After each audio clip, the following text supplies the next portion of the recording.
70 years. That's all it took for starving peasants to build a superpower with 40,000 nuclear warheads. Then watch it collapse in 48 hours. December 26, 1991. The Soviet flag came down from the Kremlin for the last time, and the world changed forever. But here's what they don't tell you. America didn't win the Cold War. The Soviet Union destroyed itself from the inside. And tonight, you're going to discover exactly how an empire that survived Hitler, terrified the West, and put the first human in space simply stopped existing. Settle in. This is the rise and fall of the Soviet Union. So settle in. We're going deep. Get comfortable. This is going to be a long night. October 1917, Petrograd, a frozen city on the edge of collapse. While Tsar Nicholas sits 300 miles away, his capital is starving. 2 million Russian soldiers dead, 5 million wounded, and the bread lines stretch for blocks in minus 20-degree cold. This is how empires die, not with declarations of war, but with women waiting for bread that never comes. The Soviet Union's story starts here, in the chaos of World War I. Over the next 70 years, Russia will transform from this frozen wasteland into a nuclear superpower controlling half the planet. Then it will vanish almost overnight. How? That's what we're here to find out. From revolution to collapse, from Lenin to Gorbachev, this is the complete history of an empire that killed itself. February 19, 1917, Petrograd. Women have been standing in bread lines for 6 hours in minus 20 Celsius cold. Many will go home empty-handed. The bakeries have run out. This is the capital of the Russian Empire, the largest country on earth, stretching from Poland to the Pacific. And it can't feed its own people. 3 years of World War I have destroyed Russia from the inside. 2 million soldiers dead. 5 million wounded or captured. Factories making shells instead of consumer goods. Trains hauling troops while grain rots in the countryside. Bread prices up tenfold. And 300 miles away, Tsar Nicholas II sits at military headquarters, pretending to command an army that's disintegrating by the day. How did it get this bad? World War I. That's how. The Great War had started in 1914. Russia jumped in on the side of Britain and France, fighting against Germany and Austria-Hungary. It seemed like a good idea at the time. Russia had the largest army in the world, millions of soldiers. The Tsar and his generals thought they'd march into Germany and be home by Christmas. Instead, it turned into a nightmare. The Russian army wasn't ready for modern warfare. They had soldiers, lots of soldiers, but they didn't have enough rifles. They didn't have enough ammunition. They didn't have enough artillery. There are stories, and these are real stories, documented in letters and reports of Russian soldiers being sent into battle without weapons. They were told to pick up rifles from the dead. Just wait until the guy in front of you gets shot, then take his gun and keep going. That's not how you win wars. And the casualties? My God, the casualties. By 1917, Russia had lost about 2 million soldiers, dead. Another 5 million wounded or captured. These weren't just numbers. These were sons, husbands, fathers. Every family in Russia knew someone who died or come back broken from the war. The entire male population between 20 and 40 was either dead, crippled, or still stuck in the trenches getting slaughtered. Back home, things were just as bad. The war economy had destroyed normal life. Factories that used to make consumer goods were now making shells and bullets. Farms that used to send food to the cities were now feeding the army. We're trying to. The transportation system was breaking down because all the trains were being used to move troops and supplies. So even when there was food, it couldn't get where it needed to go. Cities starved while grain rotted in the countryside. And prices? Inflation was going crazy. The ruble was losing value every day. A loaf of bread that cost 5 kopecks in 1914 cost 50 kopecks by 1917.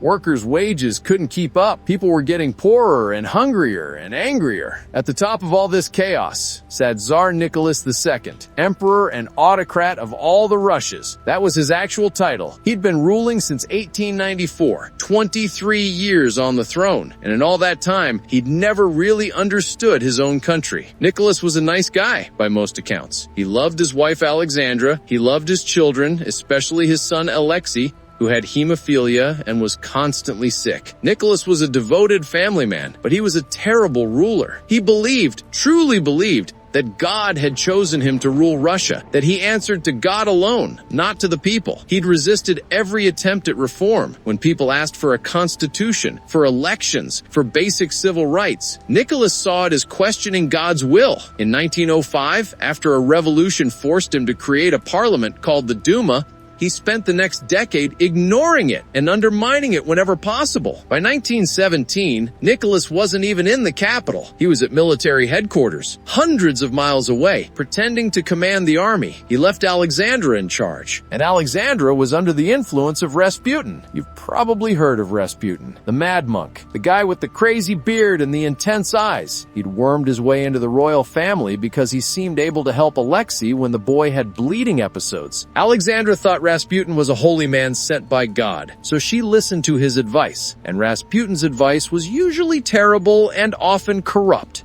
Rasputin was murdered in December 1916 by aristocrats who thought getting rid of him would save the monarchy. It didn't. By then, the damage was done. Everyone hated the Tsar. The workers hated him because they were starving. The peasants hated him because their sons were dying in the war. The soldiers hated him because they were being sent into battle without weapons or plans.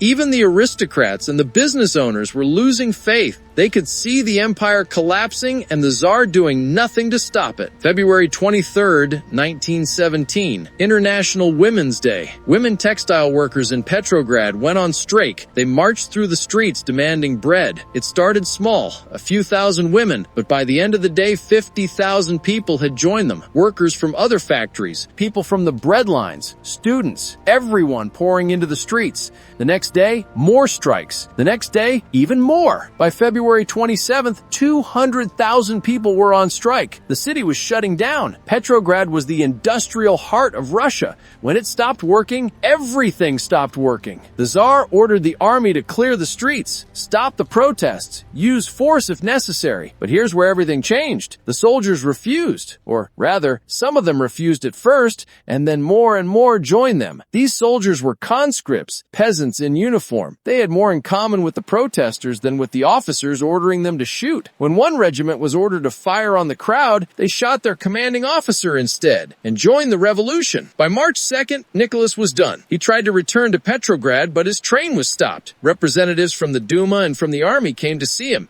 They told him he had to abdicate, give up the throne. The 300-year-old Romanov dynasty was over. Nicholas signed the papers, just like that. He didn't fight, he didn't resist. He signed away an empire and went home to his family. The provisional government took over, led by liberal politicians from the Duma. They were well-meaning men. They wanted to turn Russia into a democracy. They released political prisoners. They granted freedom of speech and assembly. They promised elections for a constituent assembly that would write a constitution. On paper, Russia was becoming a free country. But they made one catastrophic mistake. They decided to keep fighting World War I. They thought Russia had obligations to its allies, Britain and France. They thought deserting the war would be dishonorable. They didn't understand that the Russian people were done with the war. They wanted peace. They wanted it now. Not after one more offensive, not after we stabilized the front, now. And the provisional government had competition. In Petrograd and other cities, workers and soldiers had formed Soviets. That's Russian for councils. These were democratic assemblies where workers and soldiers elected representatives. The Petrograd Soviet had as much power as the provisional government, maybe more, because the soldiers listened to the Soviet,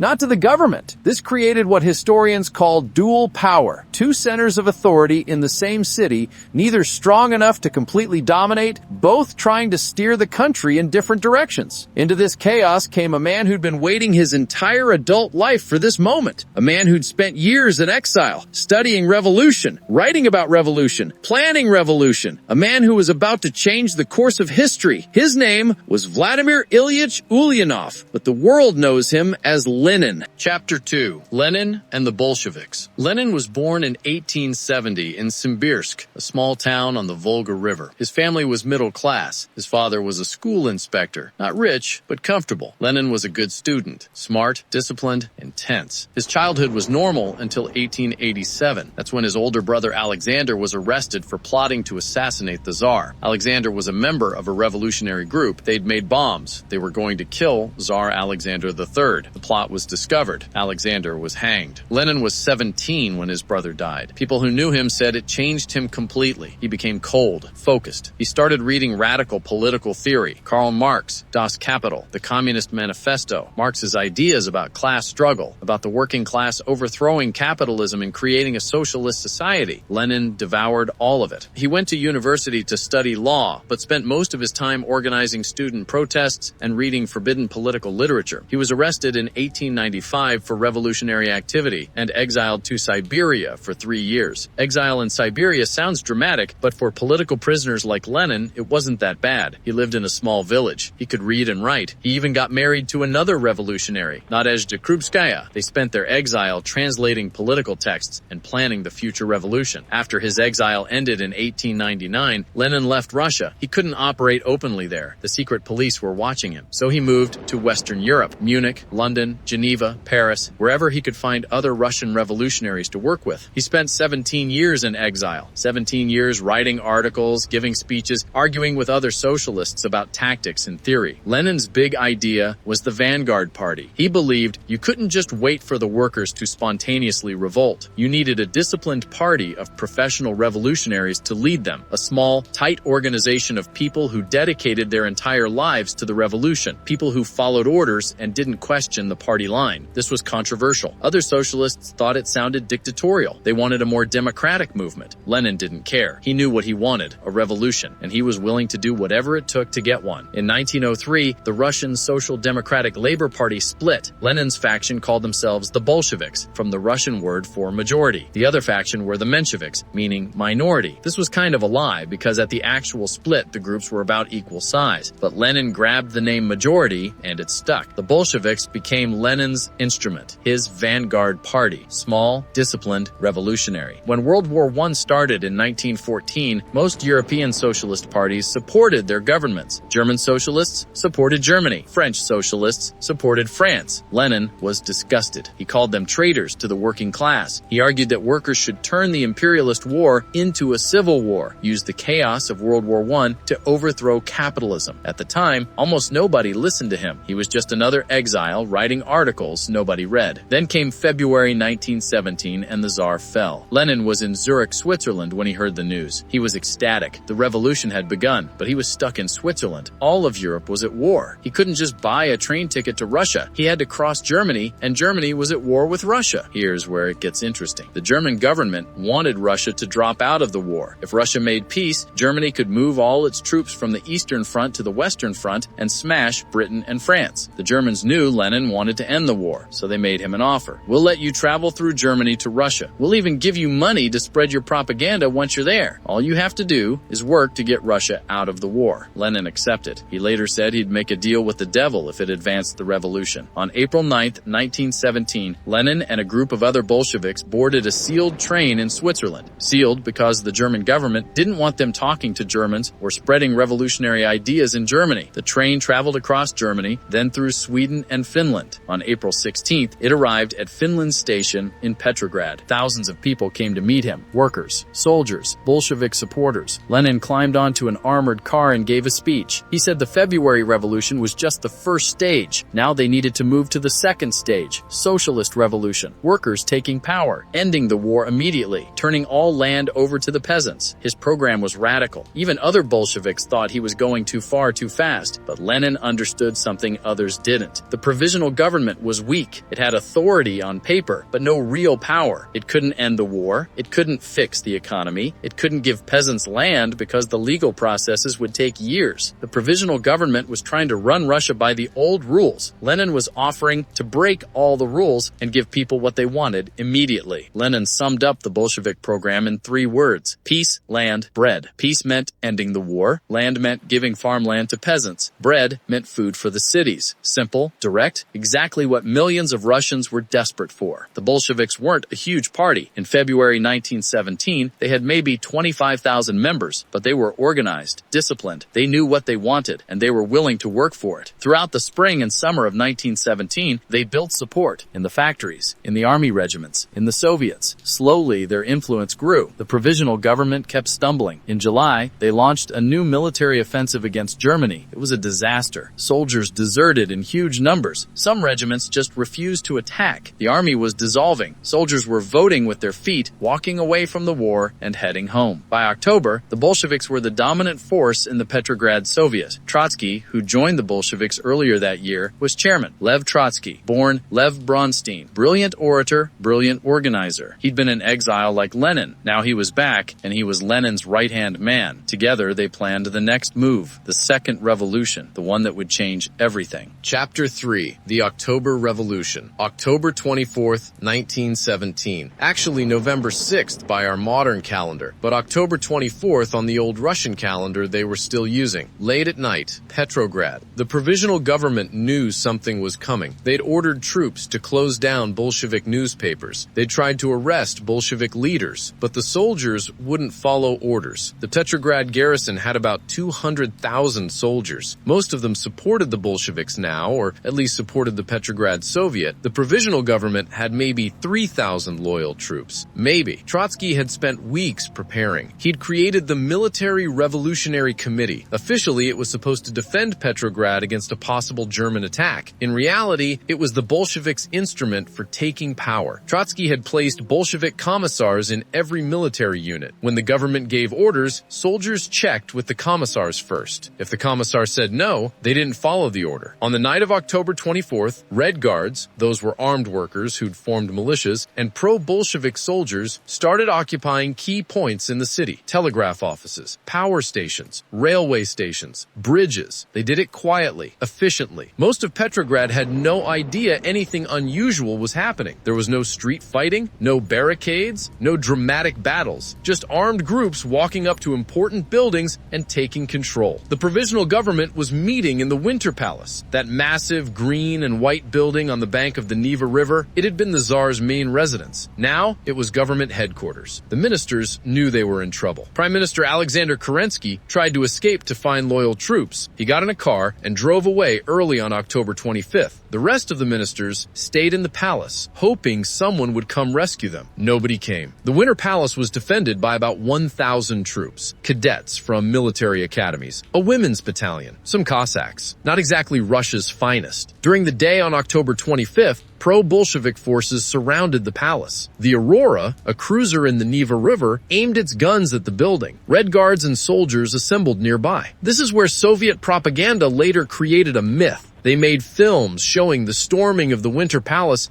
as this heroic assault. Thousands of workers and soldiers charging forward under fire, fierce fighting in the halls. In reality, it was nothing like that. The assault began around 9 p.m. Most of the palace's defenders had already left. They'd just walked away during the day when it became obvious nobody was coming to help. The attackers walked in through unlocked doors and windows. There was some scattered shooting, but almost no real fighting. By 2 a.m. on October 26th, the remaining ministers were found in a small dining room. They were arrested. The provisional government was over. The Bolsheviks controlled Petrograd. Lenin had been in hiding in an apartment across the river. He'd shaved his beard and was wearing a wig, disguised as a Finnish worker, because there was still a warrant for his arrest. When he heard the Winter Palace had fallen, he came out of hiding and went to Smolny Institute. That was Bolshevik headquarters, a former school for aristocratic girls, now full of revolutionary workers and soldiers. Lenin stood before the Petrograd Soviet. He was exhausted.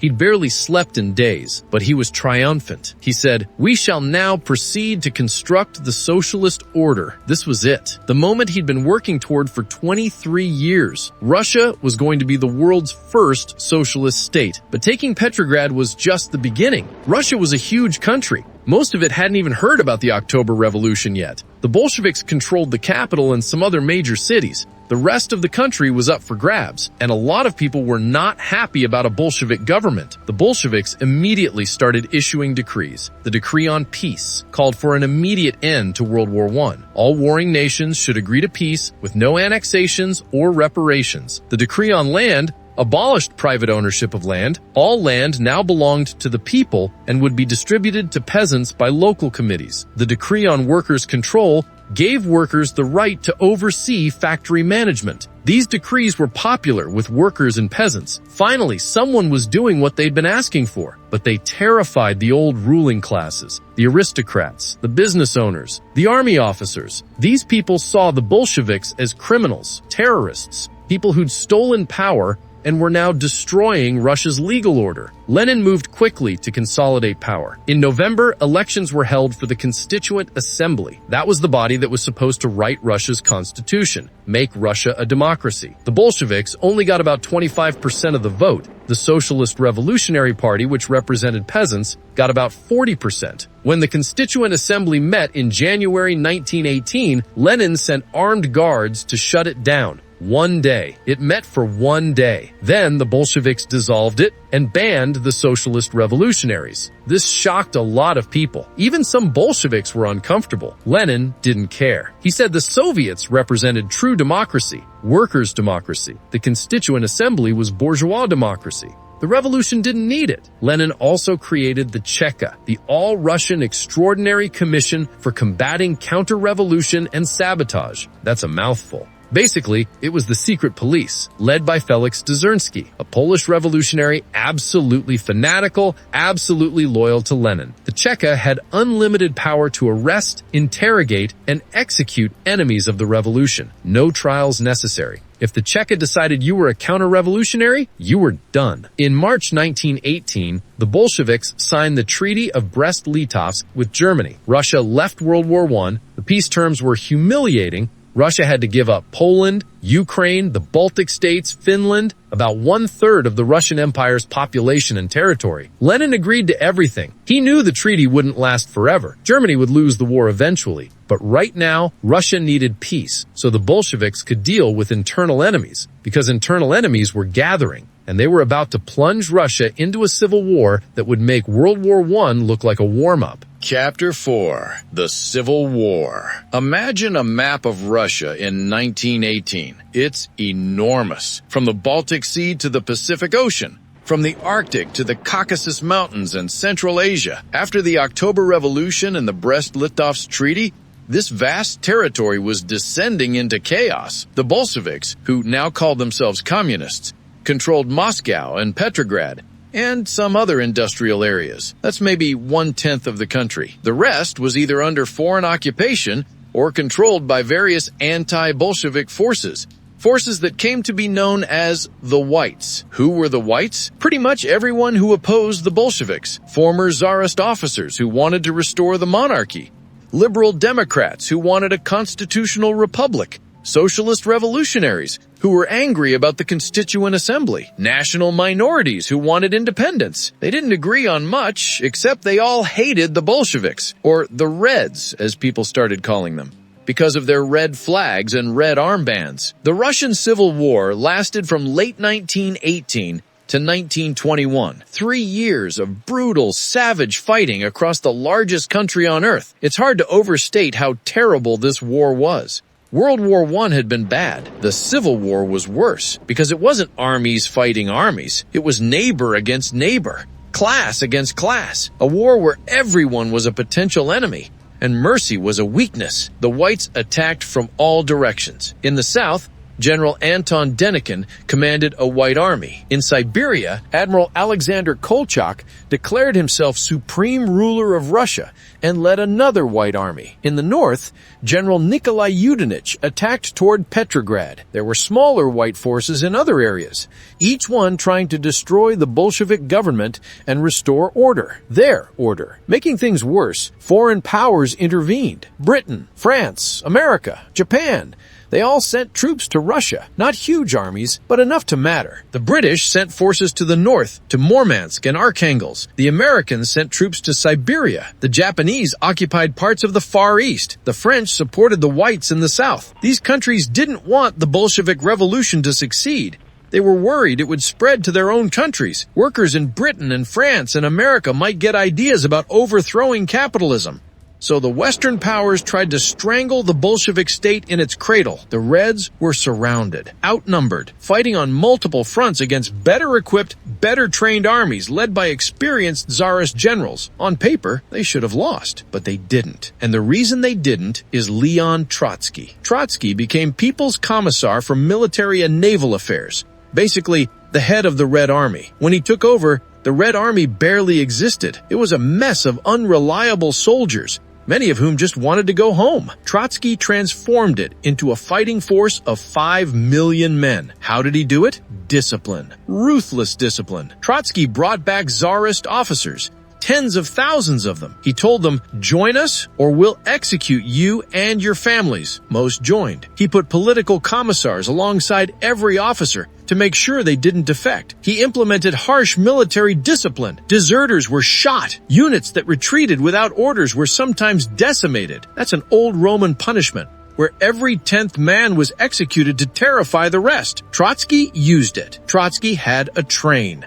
A special armored train with telegraph equipment, a printing press, machine guns, even a car that could be unloaded and driven to the front. He rode this train up and down the front lines, thousands of miles. Wherever the situation was desperate, Trotsky showed up. He'd give speeches, organize defenses, shoot deserters personally if he had to. His presence stiffened resolve. The Red Army soldiers knew Trotsky wouldn't abandon them, and they knew he'd shoot them if they abandoned the revolution. The Reds had advantages the Whites didn't. Geography. The Bolsheviks controlled the industrial heartland, Moscow and Petrograd, and the area around them. The White armies were scattered around the edges. They couldn't coordinate. When one White army was advancing, the others were often stuck or even retreating. The Reds could use their railroads to move troops from one front to another. The Reds also had a better message. They told workers and peasants, we'll give you land. We'll give you freedom from the landlords and capitalists. Fight for us, and you're fighting for your own future. The Whites couldn't match that. The White armies included too many people who wanted to bring back the old system. Aristocrats who wanted their estates back.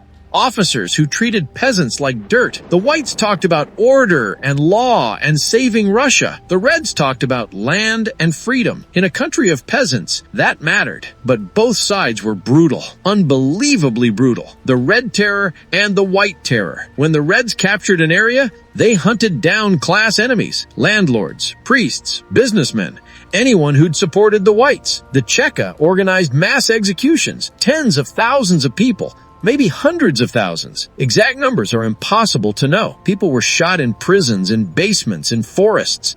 Mass graves were filled. The Whites did the same thing. When they captured territory, they hunted down Bolsheviks and anyone suspected of supporting them. Workers who joined strikes. Peasants who'd taken land. Jews, because many White commanders blamed Jews for the revolution. The pogroms were horrific.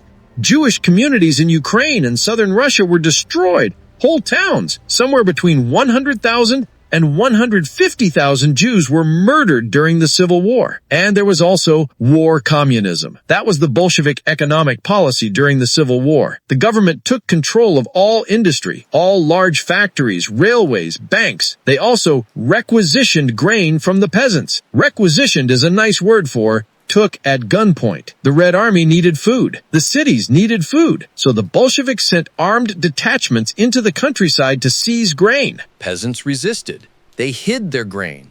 They reduced how much they planted because what was the point of growing extra if the Bolsheviks would just take it? Agricultural production collapsed. Cities starved. By 1921, industrial production was at about 20% of what it had been before World War I. The economy was in ruins. Then came the famine, 1921, one of the worst famines in Russian history. The Volga region, Ukraine, parts of the south. Crop failures combined with war communism's grain requisitioning created a catastrophe. About 5 million people died. Starvation, disease, sometimes cannibalism. Desperate, hungry people will do desperate things. There are documented cases of parents eating their children. Not a lot, but it happened. The famine was so bad that the Bolshevik government actually accepted help from foreign aid organizations. The American Relief Administration, run by Herbert Hoover, who later became U.S. president, they fed millions of Russians. It was probably the only thing that prevented even more deaths. In the middle of this nightmare, one more crisis. In March 1921, the sailors at the Kronstadt naval base rebelled. Kronstadt was an island fortress near Petrograd. The sailors there had been revolutionary heroes. They'd supported the Bolsheviks in 1917. They'd been some of the most radical, most committed revolutionaries in Russia. Now, they were rebelling against the Bolshevik government. They demanded free elections to the Soviets, freedom of speech and press for workers and peasants. release of political prisoners, an end to war communism. Their slogan was Soviets without Bolsheviks. They wanted the revolution without the Communist Party dictatorship. Lenin and Trotsky couldn't tolerate this. If Kronstadt succeeded, the whole Bolshevik system might collapse.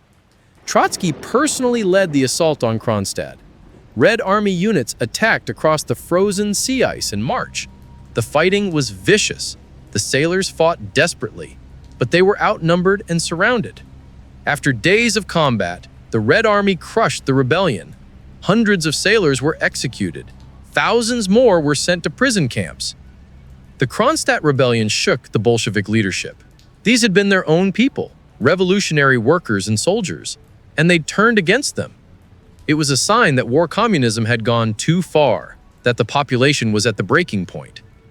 Lenin made a strategic retreat. At the 10th Party Congress in March 1921, he announced the new economic policy, NEP. War communism was over. Peasants could sell their surplus grain on the market. Small businesses could operate privately. It wasn't capitalism. The state kept control of heavy industry, banking, foreign trade, but it was a step back from the total government control of war communism. Lenin called it one step back to take two steps forward. He knew pure socialism wasn't going to work yet. Russia was too backward, too devastated by war. The country needed time to recover. NEP would give them that time. By the end of 1921, the Civil War was over. The whites were defeated. The foreign interventionist forces had gone home. The Bolsheviks controlled Russia. On December 30th, 1922, the Union of Soviet Socialist Republics was officially created. The USSR, the Soviet Union. Russia, Ukraine, Belarus, and the Transcaucasian Federation joined together in a socialist union. More republics would join later, but this was the birth of the state that would become a superpower. The victory had cost millions of lives. The exact death toll of the Civil War is debated, probably around 7 to 12 million people. Combat deaths, executions, disease, famine, an entire generation destroyed. Cities depopulated, the economy shattered. Russia in 1922 was a wasteland. But the Bolsheviks had won, against all odds. Lenin's revolution had survived. Now, they had to figure out how to actually build the socialist society they'd been promising.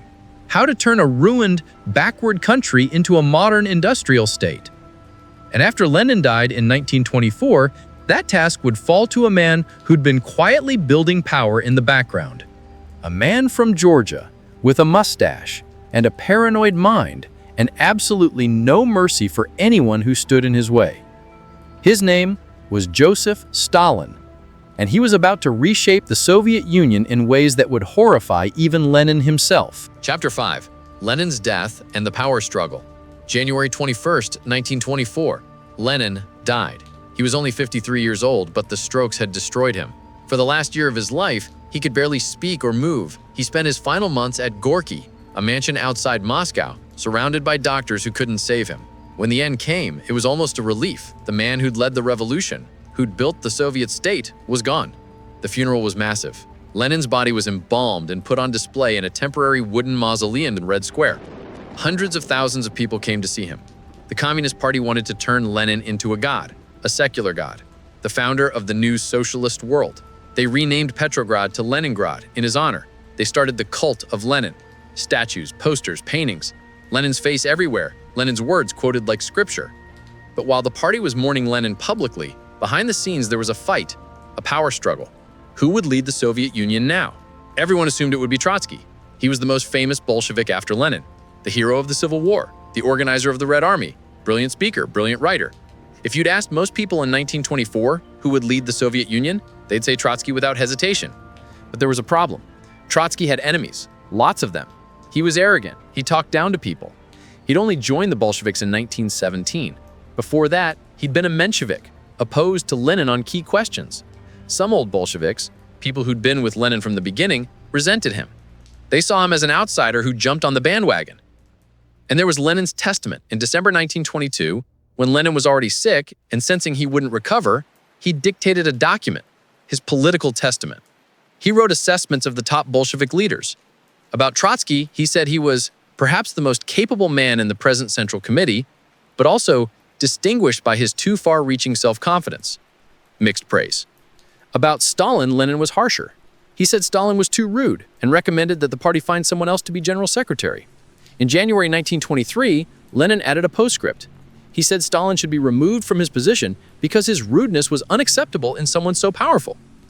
This testament should have destroyed Stalin, but it was kept secret. When Lenin died, the document was read to a small group of party leaders. They voted to keep it quiet. Why? Because several of them, including Zinoviev and Kamyan, had formed a secret alliance with Stalin to keep Trotsky out of power. They were more afraid of Trotsky than they were of Stalin, so they suppressed Lenin's testament. It wouldn't become public knowledge for years. Who was Stalin? Joseph Stalin, born Iosif Vissarionovich Jugashvili in 1878 in the town of Gori, Georgia. Georgia was part of the Russian Empire, but Georgians weren't Russians. They had their own language, their own culture, their own history. Stalin grew up poor. His father was a cobbler and a drunk who beat him. His mother was deeply religious and sent him to a religious school, hoping he'd become a priest. Stalin studied at the Tiflis Theological Seminary. That's a school for training Orthodox priests. But he didn't become a priest. He became a revolutionary. He joined the Bolsheviks in the early 1900s, and he was good at the dirty work. Stalin organized bank robberies to fund the party. He edited underground newspapers. He was arrested multiple times and exiled to Siberia. He always escaped or completed his sentence and came back. Stalin wasn't an intellectual like Lenin or Trotsky. He didn't write sophisticated theoretical works, but he was practical, hard-working, loyal to Lenin, and absolutely ruthless when necessary. During the Civil War, Stalin had been a commissar on various fronts. He'd shown that he could make hard decisions and get things done. In 1922, Stalin became General Secretary of the Communist Party. Nobody thought it was important. It sounded like a bureaucratic position. A secretary, someone who takes notes and files papers. But Stalin understood something others didn't. The General Secretary controlled the party apparatus. He decided who got promoted, who got sent where, who had access to what information. Stalin used this position to build a network of loyal supporters throughout the party structure. When Lenin died, Stalin formed an alliance with Zinoviev and Kamyanev. The triumvirate, they called it, 3 against Trotsky. They worked together to isolate Trotsky politically. In 1924, they criticized his views on permanent revolution. That was Trotsky's theory, that socialism couldn't survive in one country, that the Russian Revolution had to spread to advanced countries like Germany and Britain or it would fail. Stalin promoted an opposite idea, socialism in one country. He said the Soviet Union could build socialism on its own without waiting for world revolution. This message appealed to Soviet citizens who were tired of war and chaos. They wanted to focus on rebuilding Russia, not exporting revolution. By 1925, Trotsky had been removed from his position as Commissar of War, stripped of his power base in the Red Army. He was still in the Politburo, but he was isolated. And then Stalin turned on his allies in the triumvirate. Zinoviev and Kamenev started to realize Stalin was more dangerous than Trotsky. They formed the United Opposition with Trotsky in 1926, but it was too late. Stalin controlled the party machinery. Stalin had his supporters in every important position. When there were votes in party congresses, Stalin's people won. When there were debates, Stalin's people shouted down the opposition. In 1927, Trotsky and Zinoviev were expelled from the party. Trotsky was exiled to Kazakhstan, then eventually kicked out of the Soviet Union entirely in 1929. He spent the rest of his life in exile, writing, warning about Stalin's dictatorship. In 1940, one of Stalin's agents killed Trotsky with an ice pick in Mexico City. Zinoviev and Kamyanev recanted. They admitted they'd been wrong and begged to be let back into the party.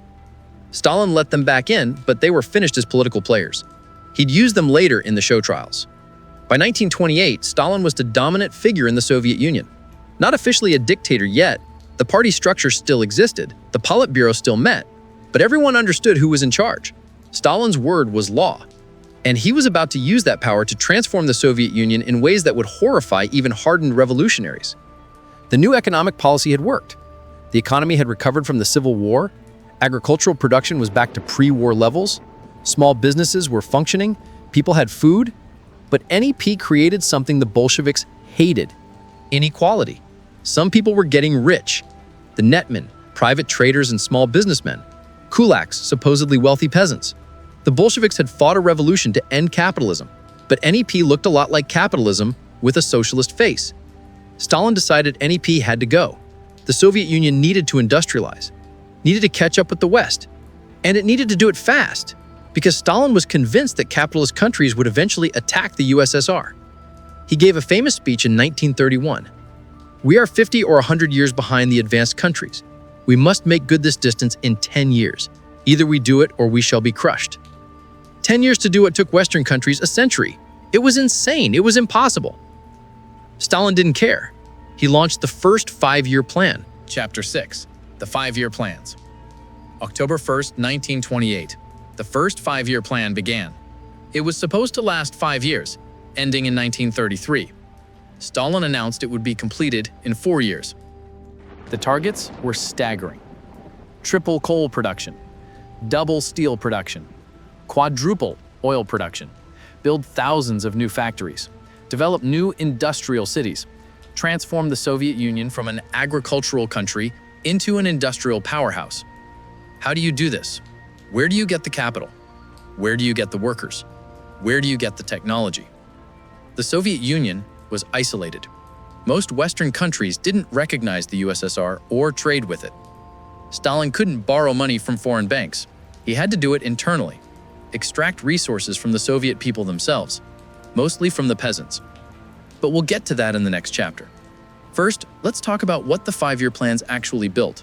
Because despite all the suffering, despite all the lies and exaggeration, they did build things, real things. The Soviet Union in 1928 was mostly agricultural. The Soviet Union in 1940 was an industrial power. Magnitogorsk. That's a good place to start. A city built from nothing in the Ural Mountains. The name means magnetic mountain because there was a mountain there full of iron ore. In 1929, it was empty steppe. By 1935, it was a city of 250,000 people with a massive steel complex. How did they build it? They brought in workers. Tens of thousands of them. Young communists volunteering for the great socialist construction. Peasants fleeing collectivization in the countryside. Prisoners from the labor camps. They lived in tents, then in barracks. They worked 12-hour shifts in conditions that would be illegal anywhere in the West. The winter temperatures dropped to -40. Workers froze to death. Industrial accidents were constant. Safety equipment was non-existent. If you got hurt, you got replaced. But they built Magnitogorsk. They built the steel mills, and Magnitogorsk became the pride of Soviet industry. It produced millions of tons of steel. Steel for tanks, for ships, for buildings, for everything. The Dnieper Dam, one of the largest hydroelectric dams in the world at the time, built on the Dnieper River in Ukraine. Started in 1927, finished in 1932. American engineers from General Electric helped design it. The Soviets hired foreign specialists when they needed specific expertise. The dam provided electricity for Ukrainian industry. It was a symbol of Soviet progress. "We'll electrify the whole country," Lenin had said. The Dnieper Dam was proof it could be done. The TerrorThe Railway, connecting Central Asia to Siberia, 1,500 kilometers of track, laid across deserts and mountains, finished in 1930. It opened up Kazakhstan and allowed resources to flow between different parts of the country. New cities rose up: Magnitogorsk, Komsomolsk-on-Amur in the Far East, Novokuznetsk in Siberia, industrial cities where none had existed before. Entire populations transplanted to remote areas to work in factories and mines. It was central planning on a grand scale. The command economy. The government decided what would be built, where, and how. Market forces didn't matter. Profit didn't matter. Only the plan mattered. Workers were told they were building socialism, creating a new world. They worked in terrible conditions for low pay, but the propaganda said they were heroes, shock workers, Stakhanovets. That was a propaganda campaign named after Alexei Stakhanov, a coal miner who supposedly mined 102 tons of coal in a single 6-hour shift in 1935, 14 times his quota. It was almost certainly staged. Stakhanov probably had helpers who weren't mentioned, but he became a Soviet hero. Workers everywhere were told to be like Stakhanov, work harder, exceed your quota, be a hero of socialist labor. The reality was less heroic. Factory workers lived in overcrowded communal apartments, multiple families sharing one apartment, one bathroom, one kitchen. Privacy didn't exist. Food was rationed. Consumer goods were scarce. You could buy bread and potatoes. Good luck finding meat or butter or anything beyond bare necessities. Working conditions were harsh. Factories ran 24 hours a day, 3 shifts. Workers rotated through, always tired, always pushed to meet impossible quotas. Quality didn't matter. Quantity did. If the plan said produce 10,000 units, you produced 10,000 units, even if half of them were defective. Industrial accidents were common. Machinery broke down constantly because maintenance was neglected. Safety protocols were ignored to meet production targets. When workers died, it was covered up or blamed on sabotage. Wreckers were supposedly deliberately destroying Soviet industry. These wreckers were always arrested and shot. In reality, most accidents were just accidents caused by exhausted workers using poorly maintained equipment. But the statistics looked impressive. By 1932, Soviet industrial production had doubled compared to 1928. The second 5-year plan, from 1933 to 1937, doubled it again. The third 5-year plan started in 1938 and was interrupted by World War II. But by 1940, the Soviet Union was producing more steel than Britain, more coal than any country except the United States. It had a massive industrial base. The propaganda machine worked overtime. Posters everywhere showing strong workers building socialism. Movies about heroic tractor drivers and steelworkers. Songs praising Stalin, the great leader who guides us to communism. Every success was attributed to Stalin's genius. Every failure was blamed on wreckers and foreign saboteurs. Foreign observers were impressed, or some of them were. The West was going through the Great Depression. Capitalism looked like it was failing. Banks were collapsing. Unemployment was massive. Breadlines in New York and London. Meanwhile, the Soviet Union had full employment. Everyone had a job, even if it was a terrible job with terrible pay. Some Western intellectuals looked at the USSR and saw the future. They ignored the darker side, the repression, the shortages, the suffering. The human cost of industrialization was enormous. Workers died by the thousands, from accidents, from disease, from exhaustion. Exact numbers are impossible to know because the Soviet government didn't keep honest statistics. But we know millions of people passed through the labor camp system during the 1930s. We know industrial cities had death rates far higher than normal. We know people lived shorter lives and suffered more than they would have under a less brutal system. And the worst was yet to come. Because to fund this industrialization, Stalin needed resources. He needed grain to feed the workers. He needed exports to buy foreign technology. And he decided to get those resources from the peasants through a program called collectivization. And collectivization would kill millions. Chapter 7: Collectivization and the Holodomor. Imagine you're a peasant in Ukraine in 1929. You have a small farm, maybe 10 acres, a couple of cows, some chickens. You grow wheat, potatoes, vegetables. You feed your family and sell the surplus at the local market. Under the new economic policy, this was legal, normal. You're not rich, but you're doing okay. Then one day, Soviet officials arrive. They tell you your land is being collectivized. You're joining a collective farm, a kolkhoz. Your land, your animals, your tools, everything goes into the collective. You'll work on the collective farm and receive a share of the harvest. You don't get a choice. This is the new policy. You resist. Obviously, you resist. That land has been in your family for generations. Those cows, you raised them from calves. Why should you give them up? The officials say you're a kulak, an enemy of socialism. If you don't comply, you'll be arrested. Who were the kulaks? Supposedly, they were wealthy peasants, exploiters who hired labor and got rich off other people's work. The Bolsheviks had always hated kulaks. They represented capitalism in the countryside. But the definition of kulak was incredibly flexible. If you had 2 cows instead of 1, you might be a kulak. If you hired a neighbor's son to help with the harvest, you might be a kulak. If the local party officials didn't like you, you were definitely a kulak. Stalin launched collectivization in 1929. The goal was to consolidate millions of small peasant farms into large, collective farms controlled by the state. This would allow the government to extract grain more efficiently. Instead of dealing with millions of individual peasants, they'd deal with thousands of collectives. And collectives could be given quotas, amounts they had to deliver to the state. Peasants resisted. Of course they resisted. They'd finally gotten their own land after the revolution. They weren't about to give it up. So they engaged in what historians call passive resistance. They slaughtered their livestock rather than turn them over to the collectives.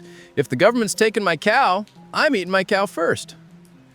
Between 1929 and 1933, the Soviet Union lost about half its livestock, 26 million cattle, 100 million sheep and goats. The government responded with force. They sent 25,000ers, that's what they called them, 25,000 urban workers and party members sent to the countryside to enforce collectivization. These people knew nothing about farming, but they had authority and they had guns. They'd go village to village, forcing peasants to join collectives. Anyone who refused was labeled a kulak. And what happened to kulaks? Dekulakization, one of those Soviet euphemisms that sounds bureaucratic but meant something terrible. Dekulakization meant destroying the kulaks as a class. Stalin's words. Liquidate them as a class. In practice, dekulakization meant armed squads would arrive at a kulak's home in the middle of the night. They'd give the family 30 minutes to pack, one suitcase per person. Then they'd be loaded onto trains, cattle cars, sent to Siberia, to Kazakhstan, to the far north, to labor camps or special settlements where they'd work in mines or forests, or just freeze to death because there was no housing or food waiting for them. Estimates vary, but at least 2 million people were deported during dekulakization, maybe more. Entire villages emptied, children separated from parents, old people left to die. It was ethnic cleansing without the ethnic part, class cleansing. And collectivization didn't even work, not economically. Collective farms were less productive than individual farms. Why? Because peasants had no incentive to work hard. They didn't own the land anymore. They didn't get to keep what they produced. The government took most of it. So peasants did the minimum, work slowly. They pretend to pay us, we pretend to work. That phrase became common. Meanwhile, the government kept raising grain quotas. The collective farms had to deliver more and more grain to the state. Grain to feed industrial workers in the cities. Grain to export for foreign currency to buy foreign technology. The peasants' own needs didn't matter. By 1932, a famine was developing, especially in Ukraine, in the North Caucasus, in Kazakhstan. The harvest had been bad, not catastrophic, but below average, but the government didn't lower the quotas. Instead, they sent requisition brigades to seize grain. They took seed grain that peasants had saved to plant next year. They searched homes, broke open floors and walls looking for hidden grain. Anyone who hid grain was accused of sabotage and shot or sent to labor camps. The famine of 1932 to 1933 was one of the worst man-made disasters in history. Somewhere between 3 and 5 million people died in Ukraine alone. The Ukrainians call it the Holodomor. That means death by hunger in Ukrainian. They consider it genocide. The Soviet government and now the Russian government denies it was genocide. They say it was a tragedy, a result of bad weather and peasant resistance, but not deliberate. The evidence suggests otherwise. Stalin knew what was happening. Reports from Ukraine described mass starvation, people dying in the streets, villages where everyone had died. Stalin's response was to seal off Ukraine. Internal passports were required to travel. Ukrainians couldn't leave to find food. The borders were patrolled. People trying to escape were turned back or shot. Meanwhile, the Soviet Union was exporting grain. In 1932 and 1933, while millions starved in Ukraine, the USSR exported about 1.8 million tons of grain. Stalin needed foreign currency. Starving peasants were less important than buying machinery from Germany and America. What does famine look like? First, you eat everything. Your food stores run out. You eat the seed grain. Then you eat things that aren't really food. Grass, leaves, bark from trees.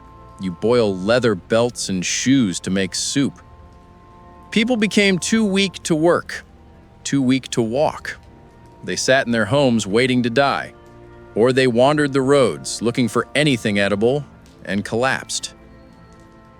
Children died first, and the elderly, the weak, But healthy adults died too.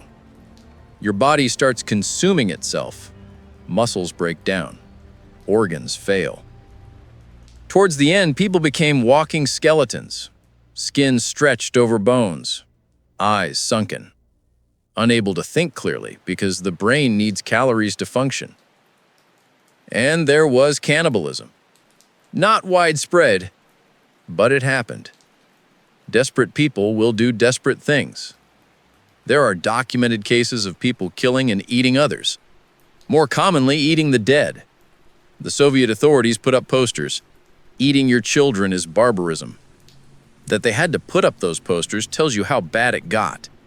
The famine wasn't limited to Ukraine. Kazakhstan was devastated. About a quarter of the Kazakh population died, 1.5 million people. Nomadic Kazakh herders had been forced to settle and join collective farms. Their livestock were confiscated. When famine came, they had nothing. The Kazakh population didn't return to pre-famine levels for decades. Western journalists who visited the Soviet Union mostly didn't report the famine. The Soviet government denied it was happening. Foreign correspondents who tried to report truthfully were kicked out of the country. Walter Duranty, the New York Times correspondent in Moscow, actively covered it up. He wrote that there was no famine, just some food shortages. He won a Pulitzer Prize for his reporting from the USSR. Later, historians documented that he knew about the famine and lied. Pulitzer Board has refused to revoke his prize. A few journalists told the truth. Gareth Jones, a Welsh journalist, traveled to Ukraine and reported what he saw: starving villages, dead bodies. He was banned from the USSR. Malcolm Muggeridge, a British journalist, also reported the famine. He was attacked by other journalists and Soviet apologists who said he was making it up or exaggerating. By late 1933, the famine was easing, not because the government changed policy, just because the worst affected people were already dead and the harvest in 1933 was better. Collectivization continued. By 1936, 90% of peasant households were in collective farms. The Soviet government had won, and the cost was millions of lives. Stalin showed no remorse. When confronted about the famine later, he said breaking the peasants was necessary, that kulaks had to be destroyed or they'd sabotage industrialization. The official Soviet line was that the famine had never happened, or if it had, it was the fault of kulaks and bad weather, not government policy. The trauma of collectivization and the famine scarred Soviet society. Peasants never trusted the government again, not really. They went through the motions, worked on the collective farms because they had to, but they hated the system. After World War II, when Stalin allowed peasants to have small private plots where they could grow vegetables for their own use, those tiny plots became the most productive land in the country because people cared about them. They were theirs. But in the 1930s, none of that mattered. Stalin had consolidated his power.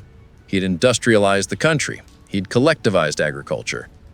And now he was about to turn his paranoia on the Communist Party itself, on his own colleagues, on anyone he saw as a potential threat. The Great Purge was coming, and it would make collectivization look merciful by comparison. Chapter 8. The Great Purge. December 1st, 1934. Leningrad. A man named Sergei Kirov was walking through the halls of the Smolny Institute. Kirov was a member of the Politburo, the party boss of Leningrad. Popular, charismatic. Some people whispered he could be an alternative to Stalin. Not that anyone would say that openly, but the thought was there. A man approached Kirov. His name was Leonid Nikolaev. He pulled out a revolver and shot Kirov in the back of the neck. Kirov died instantly. Nikolaev was arrested immediately. He said he acted alone, that he had personal grievances. Stalin rushed to Leningrad. He personally interrogated Nikolaev. And then Stalin used Kirov's assassination as justification for what came next: the Great Purge, the Great Terror. 3 years of paranoia, show trials, and mass murder that would kill hundreds of thousands of people. Some historians think Stalin ordered Kirov's murder. Kirov had been too popular, a potential rival. Having him killed gave Stalin an excuse to go after his enemies.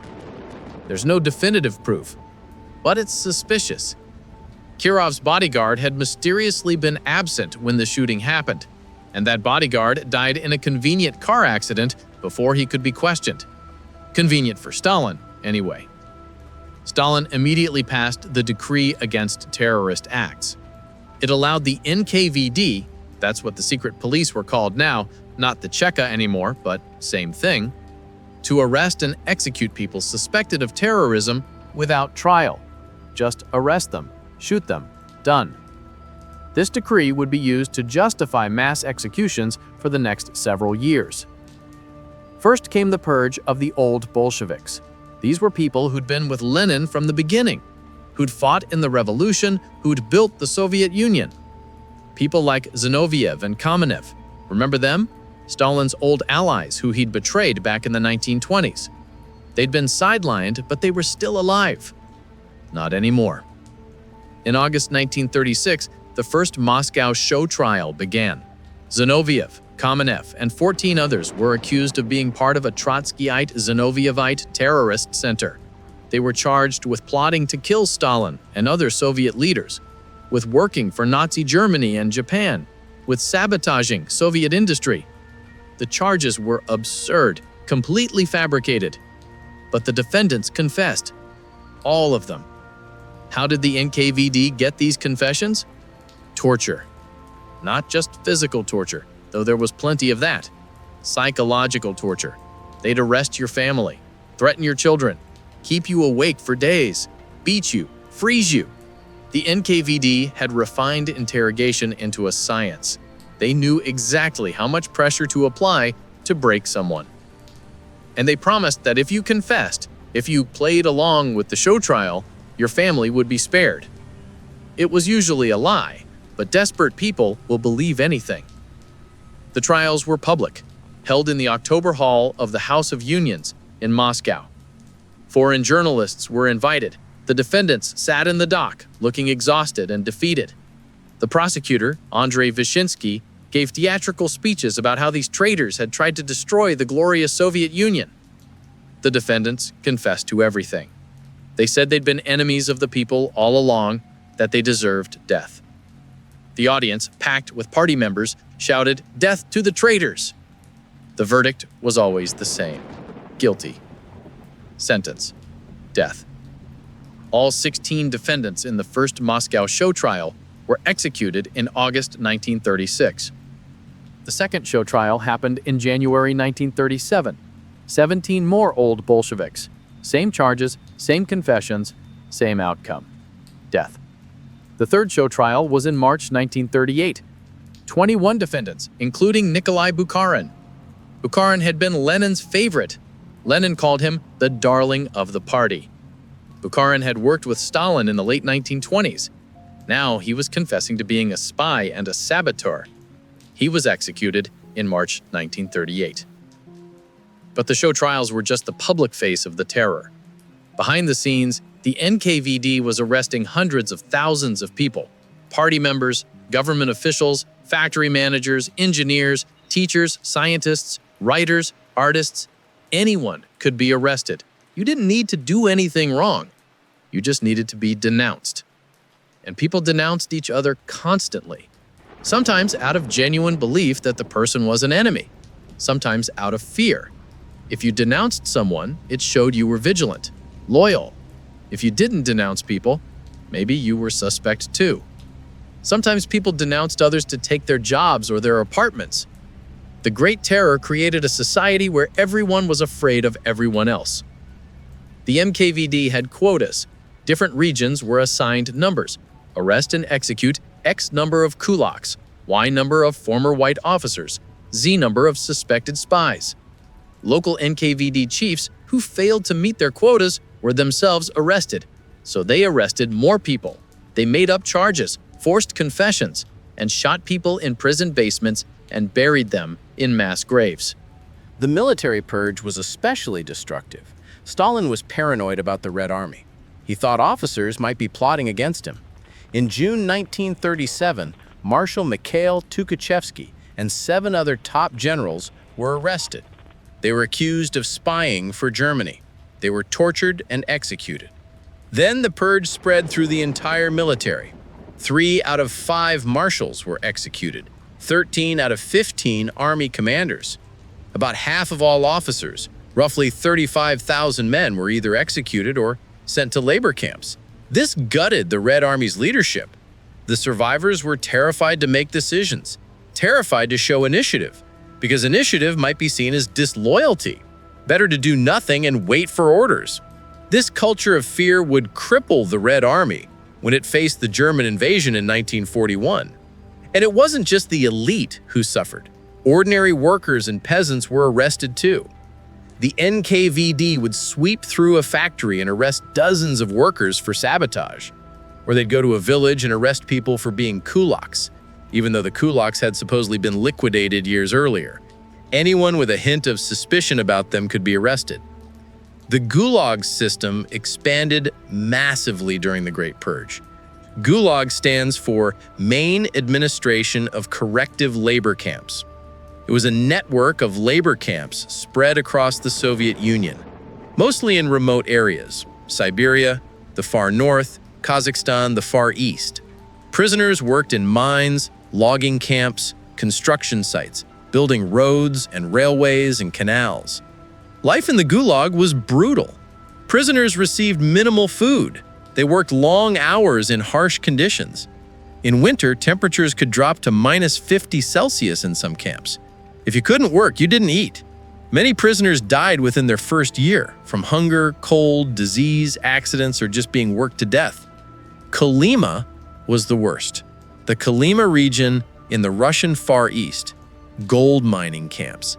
The journey to Kolyma took months. Prisoners were loaded onto ships in Vladivostok and taken north. Many died during the voyage. Those who survived arrived at a frozen hell. The gold mines operated year-round. Prisoners used hand tools to dig gold out of frozen ground. The death rate was enormous. Kolyma survivors later wrote that it was worse than Nazi concentration camps. Varlam Shalamov, a writer who survived Kolyma, wrote short stories about his experiences. They're some of the most harrowing accounts of human suffering ever written. The exact death toll of the Great Purge is debated. The NKVD's own records say they executed about 681,000 people between 1937 and 1938 alone. But those are just official executions. Doesn't count people who died in transit to camps, or who died in the camps, or who were executed without being properly recorded. Historians estimate somewhere between 700,000 and over 1 million executions during the entire terror. And probably another 1 million or 2 who died in the Gulag system. The terror finally slowed down in late 1938. Stalin appointed a new head of the NKVD, Lavrentiy Beria. Beria was just as ruthless as his predecessors, but he had different orders. Stop the mass arrests. Focus on specific targets. The Great Terror had achieved its goal. Everyone was terrified. No one would dare oppose Stalin. The party had been purged of anyone with independent thoughts. The military had been cowed. Soviet society had been atomized.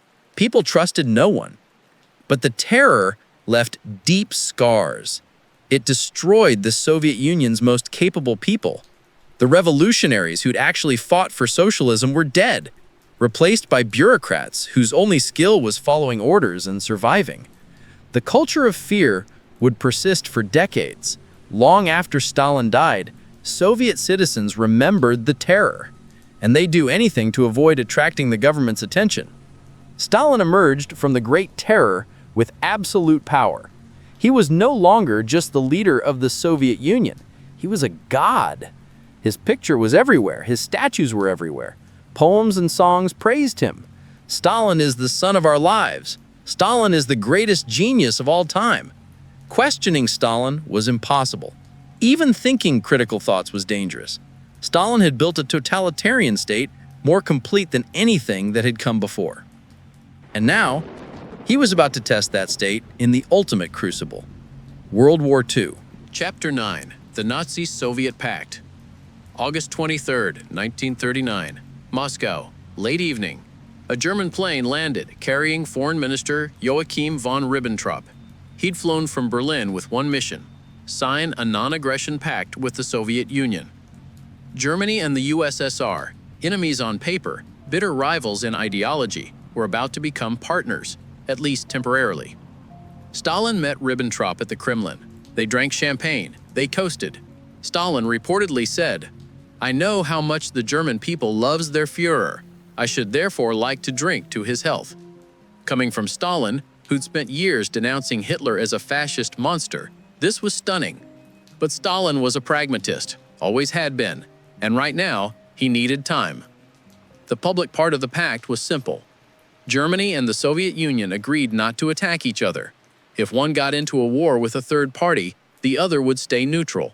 Standard diplomatic language. Not that unusual, really. Lots of countries sign non-aggression pacts. But there was a secret protocol, a secret addendum that wouldn't become public until after World War II. In this protocol, Germany and the Soviet Union divided Eastern Europe between them. Poland would be split down the middle. Germany would get the western part. The Soviets would get the eastern part. The Baltic states, Estonia, Latvia, Lithuania, they were assigned to the Soviet sphere of influence. So was part of Romania, Finland too. This was cynical power politics at its most raw. Two dictatorships carving up smaller countries like they were pizza. The people living in those countries had no say. Their independence meant nothing. They were just territory to be divided up. Why did Stalin sign this pact? Fear. Stalin knew war was coming. He'd been trying to make alliances with Britain and France for years. He'd proposed collective security agreements, military cooperation. But Britain and France didn't trust the Soviet Union. They were more afraid of communism than of fascism. In September 1938, Britain and France had signed the Munich Agreement, giving Hitler part of Czechoslovakia without even consulting the Czechs. Stalin watched this and concluded the West might even encourage Hitler to attack eastward, to attack the Soviet Union. The Nazi-Soviet pact bought Stalin time. Let Hitler attack Poland and fight Britain and France. Let them exhaust each other. Meanwhile, the USSR could build up its military, finish industrializing, prepare for the inevitable war with Germany, because Stalin knew the pact wouldn't last.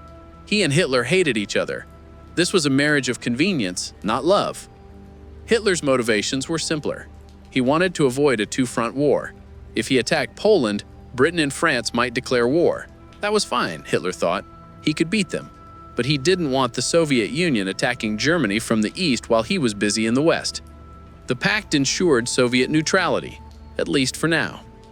September 1st, 1939, 4:30 a.m. German forces invaded Poland from the west. 1.5 million men, 2,000 tanks, nearly 2,000 aircraft. It was called Blitzkrieg, lightning war.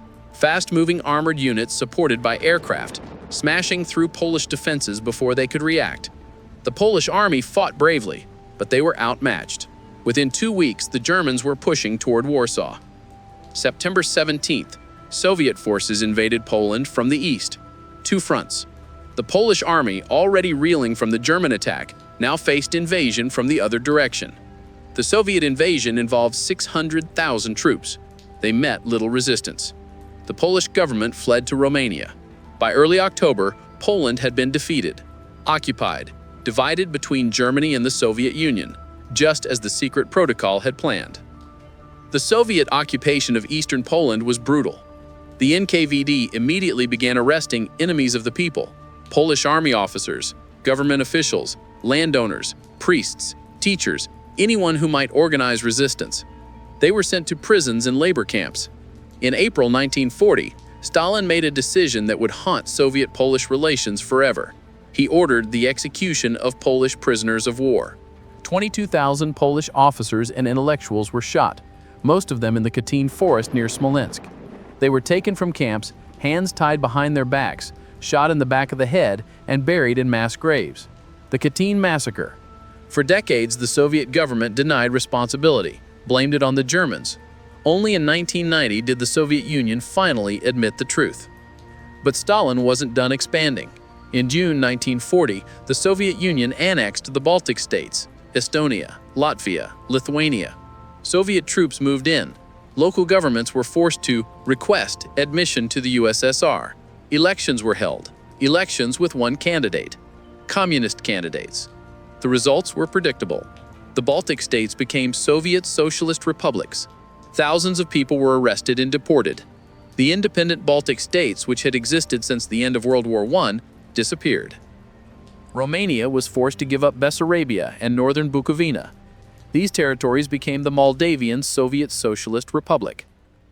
The Soviet Union was expanding west, reclaiming territories that had been part of the Russian Empire before World War I. But Finland resisted. In November 1939, Stalin demanded Finland give up some territory near Leningrad. He wanted to move the border further from the city for security reasons. Finland refused. So on November 30th, 1939, the Soviet Union invaded Finland. The Winter War began. Stalin expected an easy victory. Finland was a small country, 3.5 million people. How could they resist the Red Army? But Finland fought back. Finnish soldiers, many of them experienced hunters and skiers, used guerrilla tactics. They knew the forests and the snow. They moved fast, hit Soviet columns, then disappeared. Soviet troops, unprepared for the extreme cold, sometimes froze to death in their positions. The Battle of Suomusamo was a disaster for the Soviets. 2 Soviet divisions were surrounded and destroyed.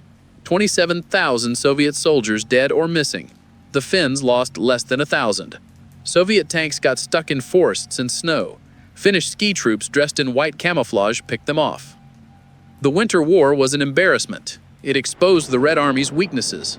Stalin's purge of the military had left the army with inexperienced leadership. Tactics were outdated. Equipment was poorly maintained. Training was inadequate. The whole world watched as tiny Finland humiliated the Red Army. Eventually, Soviet numbers won out. By March 1940, Finland agreed to peace. They gave up the territory Stalin had demanded originally, about 10% of Finland's territory. But Finland remained independent, and the cost to the Soviet Union was enormous. Over 126,000 dead, about 300,000 wounded, for a small piece of territory. Hitler watched the Winter War and concluded the Red Army was weak. Incompetent leadership, low morale. If that's the Soviet military, Hitler thought, we can destroy them easily. The Winter War convinced Hitler that invading the Soviet Union would be a quick victory.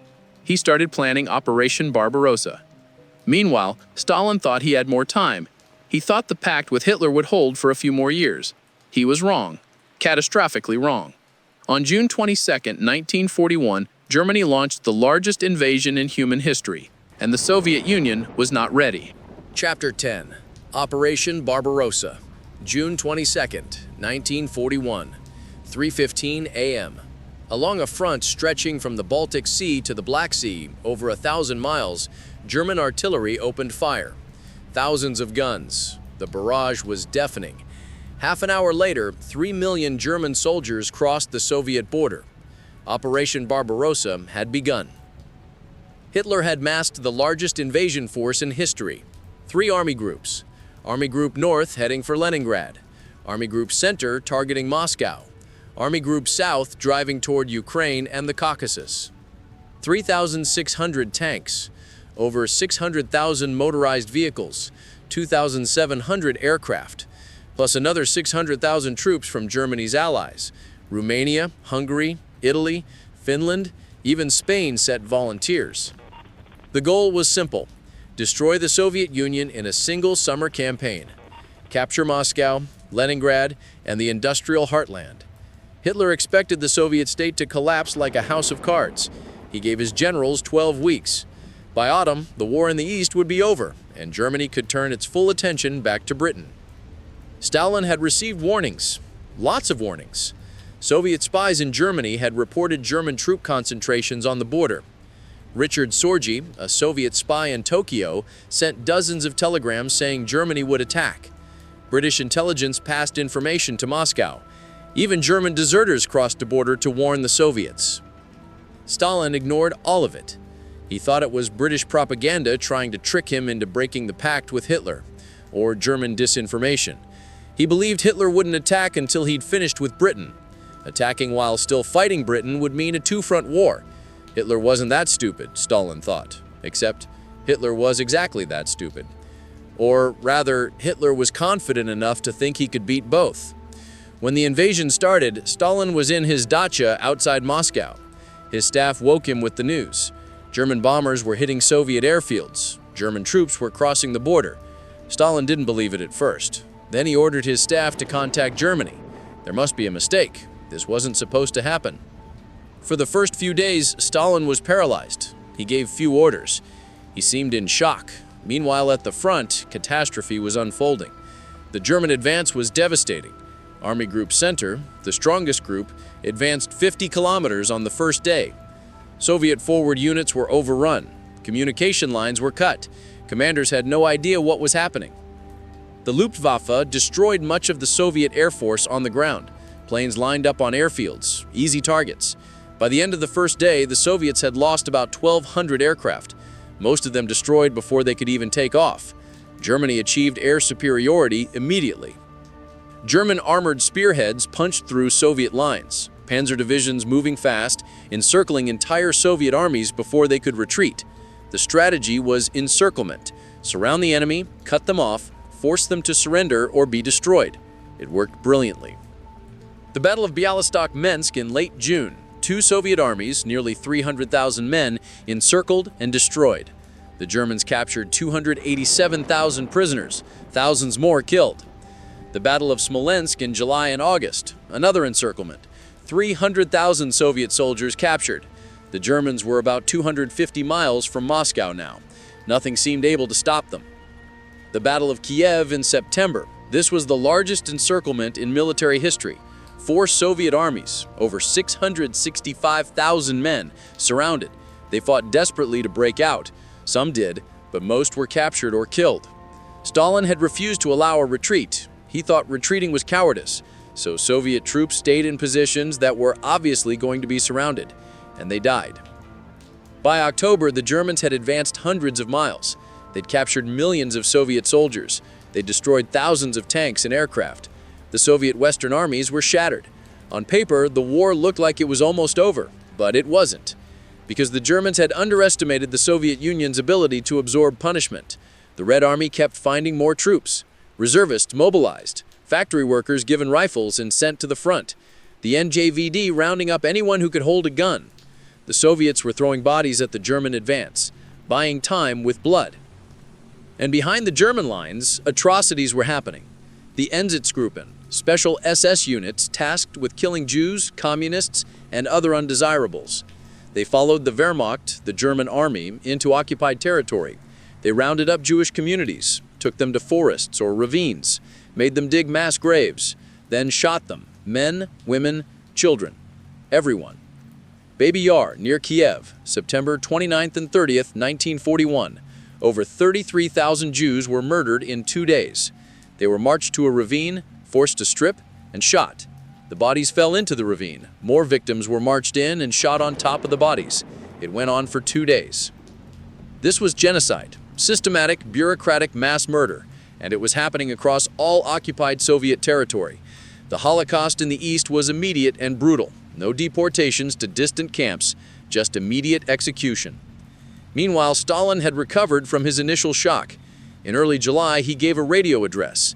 He called the Soviet people to a great patriotic war. He invoked Russian nationalism, not communist ideology.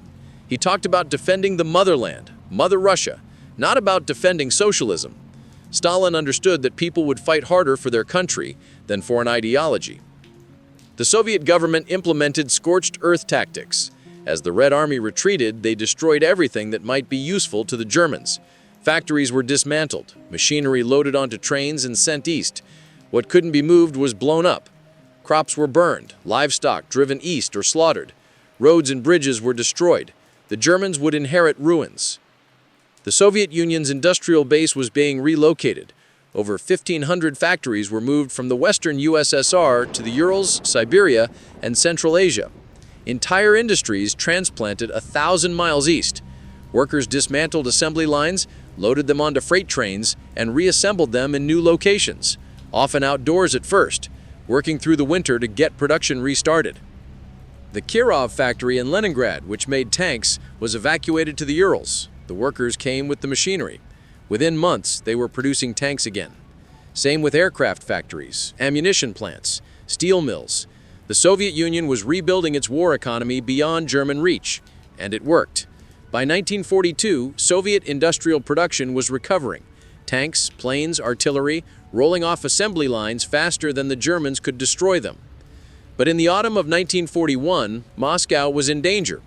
Army Group Center launched Operation Typhoon in early October, the push for Moscow. German forces got within 25 miles of the city, close enough for German officers to see the Kremlin through binoculars. Panic spread through Moscow. Government offices were evacuated. Stalin stayed, but barely. He had a train ready to flee if necessary. The battle for Moscow went on through November and into December. Brutal fighting in freezing conditions. Winter had arrived, and Russian winters are no joke. Temperatures dropped to -30, -40 Celsius. German soldiers weren't equipped for this. They had summer uniforms, no winter coats. Their vehicles broke down, fuel froze, oil turned to sludge. Men froze to death in their foxholes. The Soviets were better prepared. They had winter uniforms. Their equipment was designed for cold weather. And in December, Stalin brought in fresh divisions from Siberia, troops that had been guarding against possible Japanese invasion. Stalin's spy Richard Sorgi had reported that Japan would attack south toward the Pacific, not north toward Siberia. So Stalin could safely move those troops west. December 5, 1941, the Soviets launched a counteroffensive. Fresh, well-equipped troops smashed into German positions. The Germans were pushed back, 20 to 250 kilometers in some areas. It wasn't a decisive victory. The Germans weren't destroyed, but they didn't take Moscow. The Blitzkrieg had failed. Germany was now stuck in exactly what Hitler had wanted to avoid, a long, grinding war of attrition against an enemy with seemingly infinite reserves. The failure at Moscow was a turning point. Not the end of the war. The Germans would launch new offensives in 1942, but the myth of German invincibility was broken. The Red Army could fight, and the Soviet Union wasn't going to collapse. This war would go on, and it would be decided not by brilliant strategy or superior tactics, but who could produce more tanks, more planes, more bullets, and who could endure more suffering. The Soviet people were about to show the world exactly how much suffering they could endure. Chapter 11. The Siege of Leningrad. September 8, 1941. German and Finnish forces completed the encirclement of Leningrad. The city was cut off, surrounded. No way in or out except across Lake Ladoga. The siege of Leningrad had begun. It would last 872 days, almost 2.5 years. It would be the longest siege in modern history, and one of the deadliest. Leningrad, St. Petersburg before the revolution, Leningrad during Soviet times, St. Petersburg again today. Russia's second-largest city, 3 million people, cultural capital of Russia, home to the Hermitage Museum, the Mariinsky Theater, Peter the Great's palaces, a beautiful city of canals and bridges and Baroque architecture. Now it was a death trap. Hitler wanted Leningrad destroyed. He ordered it wiped off the map. The German plan was to surround the city, bombard it constantly, and starve the population into submission. No negotiated surrender, just death. After everyone was dead, the Germans would demolish what remained and hand the territory over to their Finnish allies. The Germans came close to capturing Leningrad in August and September, but Soviet defenders held, barely. Workers from factories were formed into militia battalions. Civilians dug anti-tank ditches and built fortifications. The Red Army reinforced the defenses. By early September, the front had stabilized. The Germans couldn't break into the city. But they didn't have to. They just had to wait. Starvation would do the work for them. Leningrad's food situation was desperate from the start. The city had been expecting a siege, but not one that would last years. They had about a month's worth of food stored. Maybe. Less if you counted realistically. And supply lines were cut. The only route was across Lake Ladoga, and that was under constant German artillery fire and air attack. The Soviet government immediately instituted rationing. Workers got the most, soldiers got even more. Office workers got less. Children and elderly got the least. But even the workers' rations were barely enough to survive on. And as the siege continued, rations were cut, again and again. By November, the situation was catastrophic. Workers were receiving 500 grams of bread per day. Non-workers got 250 grams. And this wasn't normal bread. It was made from a mixture of flour, sawdust, cellulose, and whatever else could be ground up to add bulk. It tasted terrible and had almost no nutritional value. Then came winter. The winter of 1941–42 was one of the coldest on record. Temperatures dropped to -30 Celsius, -40 some days. The city had no fuel for heating. Coal supplies were exhausted. Wood was gone. People burned furniture, burned books, burned anything that could be burned. When that ran out, they just froze. The water system froze. Pipes burst. People had to get water from holes cut in the ice on the Neva River, carrying buckets of water in -30-degree weather. If you were weak from hunger, which everyone was, this was nearly impossible. The electricity was cut. No lights, no trams, no radios. The city went dark and silent except for German artillery shelling. The Germans bombarded Leningrad constantly, sometimes 1,000 shells a day, sometimes just a few hundred. Enough to keep people terrified. You never knew when a shell would hit your building. People starved. That's not a metaphor. They literally starved to death. When you don't eat enough, your body starts consuming itself. Fat reserves are used up first, then muscle. Your face becomes gaunt. Your eyes sink into your skull. Your skin stretches tight over your bones. You become too weak to walk, too weak to think clearly. Eventually, your organs shut down. You die. December 1941 through February 1942. The worst 3 months. The death toll was staggering. Estimates vary, but probably between 100,000 and 200,000 people died in those 3 months alone. Of cold, of hunger, of disease. Typhus and dysentery spread through the weakened population. Bodies piled up. People died in their apartments, and their families didn't have the strength to bury them. So the bodies just stayed there, sometimes for weeks, frozen in the cold apartments. In spring, when things thawed, the smell was unbearable. The city organized burial teams. They went building to building, collecting the dead, taking them to cemeteries and mass graves. The Piskaryovskoye Cemetery became a vast burial ground. Eventually, 500,000 people would be buried there. There was cannibalism. Not widespread, but it happened. Police records document arrests for cannibalism, people killing others for meat. More commonly, eating the already dead. In a city where everyone was starving, where seeing a dead body was normal, some people made the choice to survive any way they could. The NKVD created special units to hunt cannibals. Anyone caught was executed immediately. The only lifeline was the road of life across Lake Ladoga. In winter, when the lake froze, trucks could drive across the ice.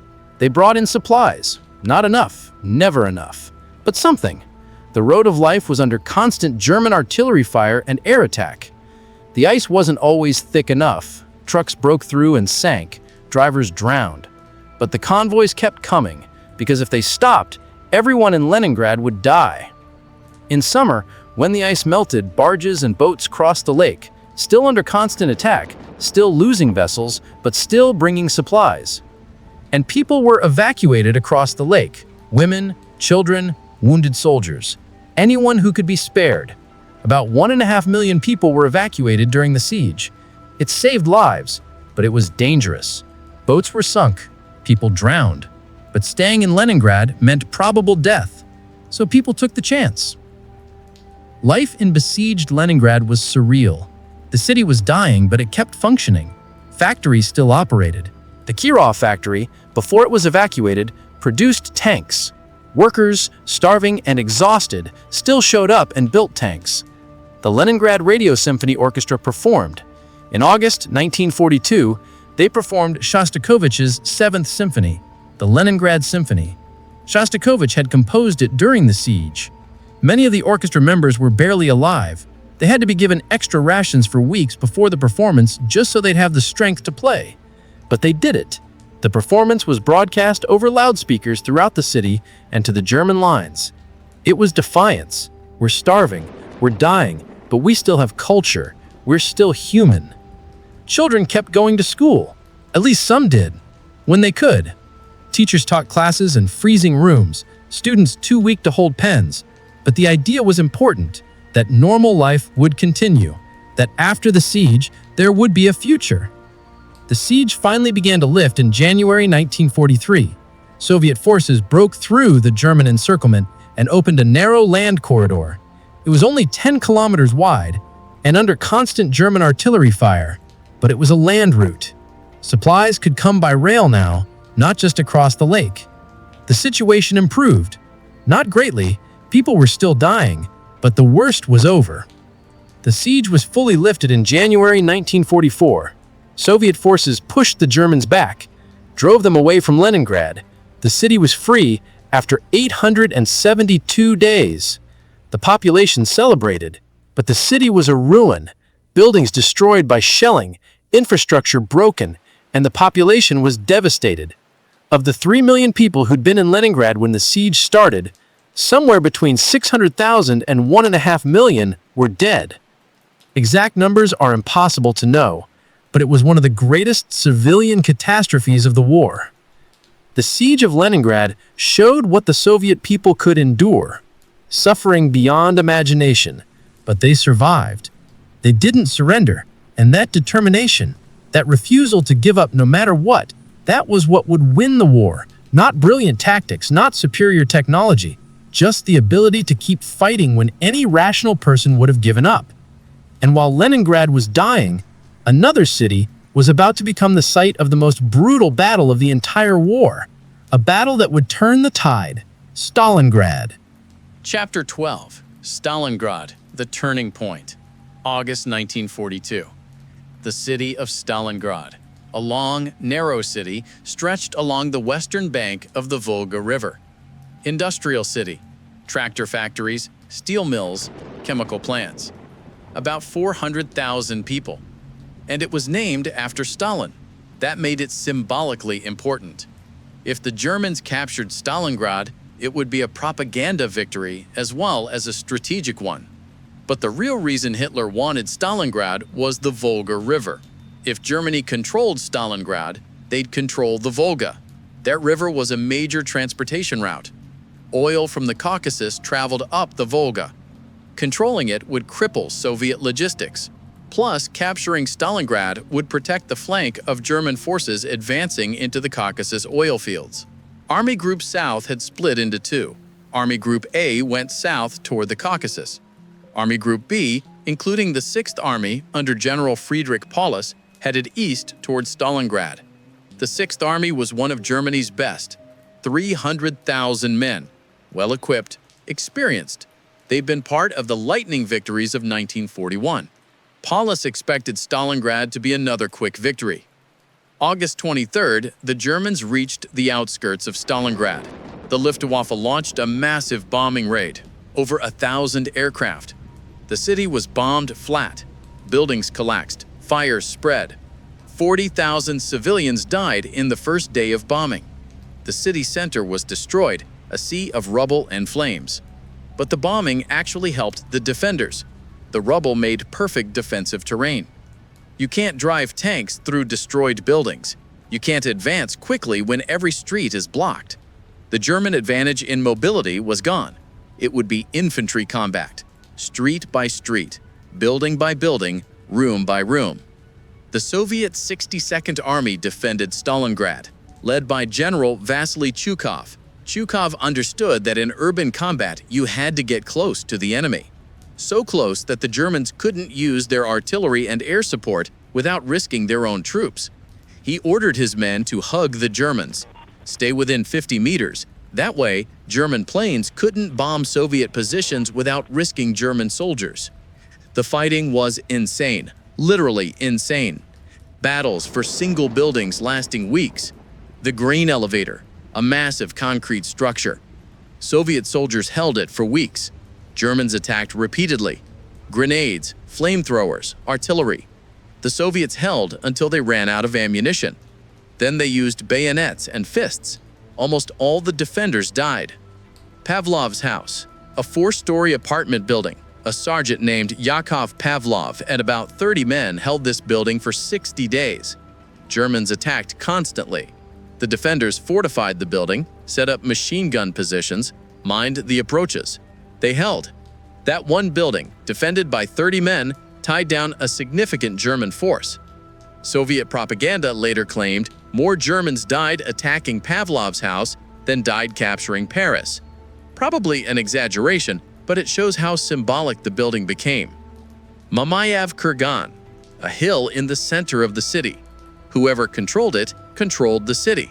It changed hands multiple times, sometimes multiple times in a single day. The Soviets would capture it in the morning, Germans would retake it by afternoon, back and forth. The hill was so heavily shelled that after the war, they found on average 1,000 pieces of shrapnel per square meter of soil. The ground was more metal than dirt. The city's factories kept producing even as battles raged around them. Workers built tanks in the morning, climbed into those tanks, and drove them straight into combat in the afternoon. No testing, no training, just build it and fight. The Red October Factory, the Barricade Factory, the Dzerzhinsky Tractor Factory, all of them battlefields and production centers simultaneously. Snipers became heroes. Vasily Zaitsev, a Soviet sniper. According to propaganda, he killed over 200 Germans. The Germans supposedly sent their best sniper, a man named Major Konings, to kill Zaitsev. A sniper duel. Zaitsev won. Konings died. Or so the story goes. Historians aren't sure if Konings even existed, but Zaitsev was real, and snipers on both sides racked up impressive kill counts in the ruins of Stalingrad. Life expectancy for Soviet soldiers in Stalingrad was about 24 hours. New reinforcements arrived on the east bank of the Volga. They crossed the river at night under German fire. Half of them would die before even reaching the west bank. Those who made it had maybe a day before they were killed or wounded. Reinforcements and supplies came across the Volga every night, boats and barges. The Germans controlled the air and shelled the river constantly, but the Soviets kept coming. Because if the supply line was cut, Stalingrad would fall, and Stalin had given an order, not one step back. Retreat was forbidden. Anyone who retreated would be shot by NKVD barrier troops. This wasn't metaphorical. Barrier troops were positioned behind frontline units. If soldiers tried to run, the barrier troops shot them. Soviet soldiers had two choices: fight the Germans or get shot by their own side. By November, the Germans had pushed the Soviets back to a narrow strip of land along the Volga. The 62nd Army controlled maybe 10% of the city. The factory district, a few isolated strongpoints. That was it. Paulus reported to Hitler that Stalingrad was essentially captured. Just a little more fighting and it would be done. He was wrong. November 19, 1942. Operation Uranus, a Soviet counteroffensive. Not in Stalingrad itself, but north and south of the city. The Soviets had been massing troops on both sides, quietly, at night, building up strength while the Germans focused on the city. Now they attacked. The northern attack hit Romanian forces holding the line. Romanian troops, less well-equipped and less motivated than Germans. They broke quickly. Soviet tanks poured through the gap. The southern attack also hit Romanians and also broke through. Within 3 days, the two Soviet pincers met. They'd encircled the German 6th Army. 300,000 men trapped in Stalingrad.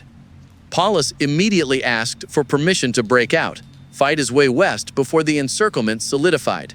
Hitler refused. He ordered the 6th Army to stand fast, form a hedgehog defense, hold Stalingrad. Chapter 13, continued. Stalingrad, the turning point. Hitler promised the 6th Army would be supplied by air. Hermann Göring, head of the Luftwaffe, guaranteed he could fly in 500 tons of supplies per day. That was the minimum needed to keep the army alive and fighting. Göring was lying, or delusional, or both. The Luftwaffe couldn't do it. The distance was too far. Soviet fighters harassed the transport planes constantly. Bad weather grounded flights. On a good day, the Luftwaffe managed maybe 100 tons, usually less. The 6th Army was starving. December became January. the winter of 1942-43. Temperatures dropped, -30°C. German soldiers, trapped in ruined buildings, froze. They burned furniture for warmth. They wrapped themselves in anything they could find: Russian carpets, curtains, paper. When they ran out of fuel, they just froze to death. Food ran out. First they ate the horses, all 40,000 horses that had been trapped with them. Then they ate nothing. Soldiers became walking skeletons, too weak to fight, too weak to walk. They just sat in cellars waiting to die. Medical supplies were exhausted. Wounded men died from infections that antibiotics could have cured. Frostbite became epidemic. Thousands of men lost fingers, toes, feet to frostbite. Amputations were performed without anesthesia, in freezing cellars, by candlelight. And the Soviets kept attacking, squeezing the pocket tighter. By January, the Germans held only a few square kilometers. The airfield was lost. Now supplies could only be dropped by parachute. Most of the drops fell in Soviet-held territory.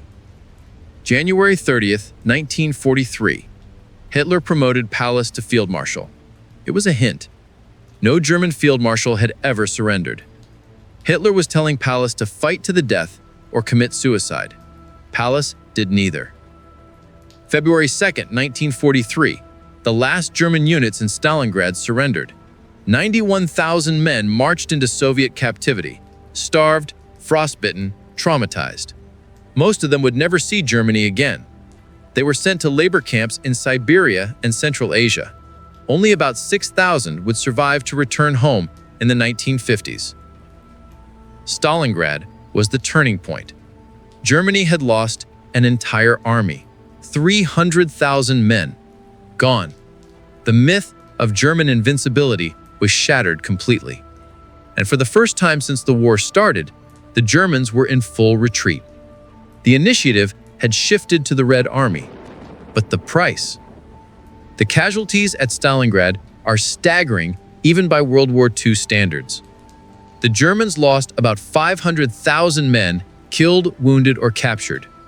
The Soviets lost somewhere between 750,000 and over 1 million. The city itself was obliterated. 99% of the buildings destroyed. The population, those who survived, were living in ruins and cellars. But the Soviet Union had proven it could win. Not just survive, win. And now the Red Army was going to push west, all the way to Berlin. Chapter 14. From Kursk to Berlin. July 1943. The Kursk salient, a bulge in the Soviet lines jutting west. The Germans saw an opportunity. If they could pinch off this salient, encircle the Soviet forces inside, they might regain the initiative. Operation Citadel, Germany's last major offensive on the Eastern Front. The Soviets knew it was coming. Their intelligence was excellent. They knew where the Germans would attack, when they would attack. So they prepared. They dug defensive lines, layers and layers of trenches, bunkers, anti-tank ditches, minefields. The Kursk defenses were the most elaborate of the entire war. If the Germans wanted to break through, they'd have to fight through hell. July 5th, the Germans attacked, from the north and the south, trying to meet in the middle and close the trap, but they ran into the prepared defenses. Minefields destroyed tanks, artillery shredded infantry. German forces advanced, but slowly, a few kilometers a day, taking massive casualties for minimal gains. July 12th, the Battle of Prokhorovka, the largest tank battle in history. About 800 Soviet tanks versus about 300 German tanks. A massive, confused melee. Tanks firing at point-blank range, explosions everywhere. Smoke so thick you couldn't see. Both sides took heavy losses. The battle was tactically inconclusive, but strategically, it was a Soviet victory. Because the German advance was stopped. By mid-July, Operation Citadel had failed. The Germans hadn't broken through. They'd lost hundreds of tanks, thousands of men, and gained almost nothing. Hitler called off the offensive, and the Soviets immediately launched their own counteroffensives. North toward Orel, south toward Kharkov. The Germans retreated. Kursk was the end of German offensive capability on the Eastern Front. From now on, the Wehrmacht would be retreating, fighting defensive battles, trying to slow the Soviet advance, but retreat was inevitable. The Red Army steamrolled west. In the autumn of 1943, they liberated much of Ukraine. In January 1944, they fully lifted the siege of Leningrad. In the spring, they liberated Crimea. By June 1944, Soviet forces reached the pre-war Soviet border with Romania. June 23, 1944, Operation Bagration. The Soviet answered a blitzkrieg, a massive offensive in Belarus. 2.4 million Soviet troops, over 5,000 tanks, 6,000 aircraft. They smashed into German Army Group Center. The Germans never knew what hit them. The Soviets used deception brilliantly. They made the Germans think the main attack would come in the south. Instead, it came in the center. Soviet forces broke through German lines and encircled entire divisions. Army Group Center was destroyed. 17 German divisions wiped out. About 500,000 casualties. In 2 months, the Red Army advanced 500 to 600 kilometers. They liberated Belarus. They pushed into eastern Poland. They reached the Vistula River, just across from Warsaw. It was one of the most successful offensives of the entire war. The Germans called it the destruction of Army Group Center. Soviet historians called it revenge for 1941. Meanwhile, the Western Allies had landed in Normandy on June 6, 1944. D-Day, the second front that Stalin had been demanding for years, had finally opened. Now, Germany was fighting on 2 fronts, the Soviet Union in the east, Britain and America in the west. Germany was being crushed between 2 massive armies. But the Red Army was doing the heavy lifting. About 80% of German combat losses during World War II happened on the Eastern Front. The war in the West was important. It tied down German forces. It liberated France. But the war in the East was where Germany was destroyed. In the second half of 1944, the Soviets liberated Eastern Europe. Romania surrendered in August and switched sides, joining the Allies. Bulgaria did the same in September. Finland signed a separate peace. Hungary tried to do the same, but the Germans occupied Budapest and kept fighting. The Soviets had to besiege Budapest for months, finally capturing it in February 1945. Budapest was complicated. In August 1944, the Polish underground in Warsaw rose up against the Germans. The Warsaw Uprising. They expected help from the Red Army, which was just across the Vistula. But Stalin ordered the Red Army to wait. He let the Germans crush the uprising. Why? Because the Polish underground was anti-communist. They wanted an independent Poland, not a Soviet puppet state. Stalin preferred to let the Germans kill his potential enemies. Then the Red Army could move in and install a communist government with no opposition. Cynical, brutal, effective. By January 1945, the Red Army was ready for the final push. The Vistula-Oder Offensive. From the Vistula River in Poland to the Oder River in Germany. About 500 kilometers. The Soviets covered that distance in 3 weeks. It was blitzkrieg Soviet style. Fast-moving tank armies, combined arms operations, air support. The Germans couldn't stop them. By early February, Soviet forces were on the Oder, only 60 kilometers from Berlin. They paused to regroup and wait for their supply lines to catch up. The final assault would come in April. April 16, 1945. The Battle of Berlin began. 2.5 million Soviet troops, over 6,000 tanks, over 40,000 artillery pieces, the largest concentration of firepower in history, all aimed at one city. The Germans defended desperately, not just the Wehrmacht, the SS, the Volkssturm, old men and boys given rifles and told to fight. They knew what was coming. The Soviets were coming for revenge, for Stalingrad, for Leningrad, for the 27 million Soviet citizens who died. The Germans fought street by street, building by building. Not because they thought they could win, just to delay the inevitable. The Soviets didn't care about casualties anymore. They wanted Berlin. They wanted the Reichstag, the German parliament building. They wanted to plant the Soviet flag on top. Different Soviet units raced each other to see who'd get there first. Commanders pushed their troops forward recklessly. Thousands died in the final days of the war. Died after the war was already decided. Just for glory. April 30th, 1945. Soviet soldiers raised the red flag over the Reichstag. The iconic photograph. The flag waving over the ruined building. Berlin burning in the background. That moment symbolized Soviet victory. The Great Patriotic War was almost over.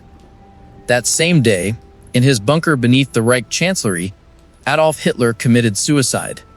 He shot himself. His wife Eva Braun, who he'd married the day before, took cyanide. Their bodies were burned in a shell crater. Hitler's 1,000-year Reich lasted 12 years, and it ended in a bunker with a pistol shot. May 2nd, the remaining German forces in Berlin surrendered. May 7th, they signed another surrender to the Soviet Union in Berlin. The war in Europe was over. May 9th is Victory Day in Russia. VE Day, Victory in Europe Day, is May 8th in the West. The time difference meant the surrender happened on different calendar days, but it doesn't matter when you count it. The war was done. The Soviets had won, at a cost almost impossible to comprehend.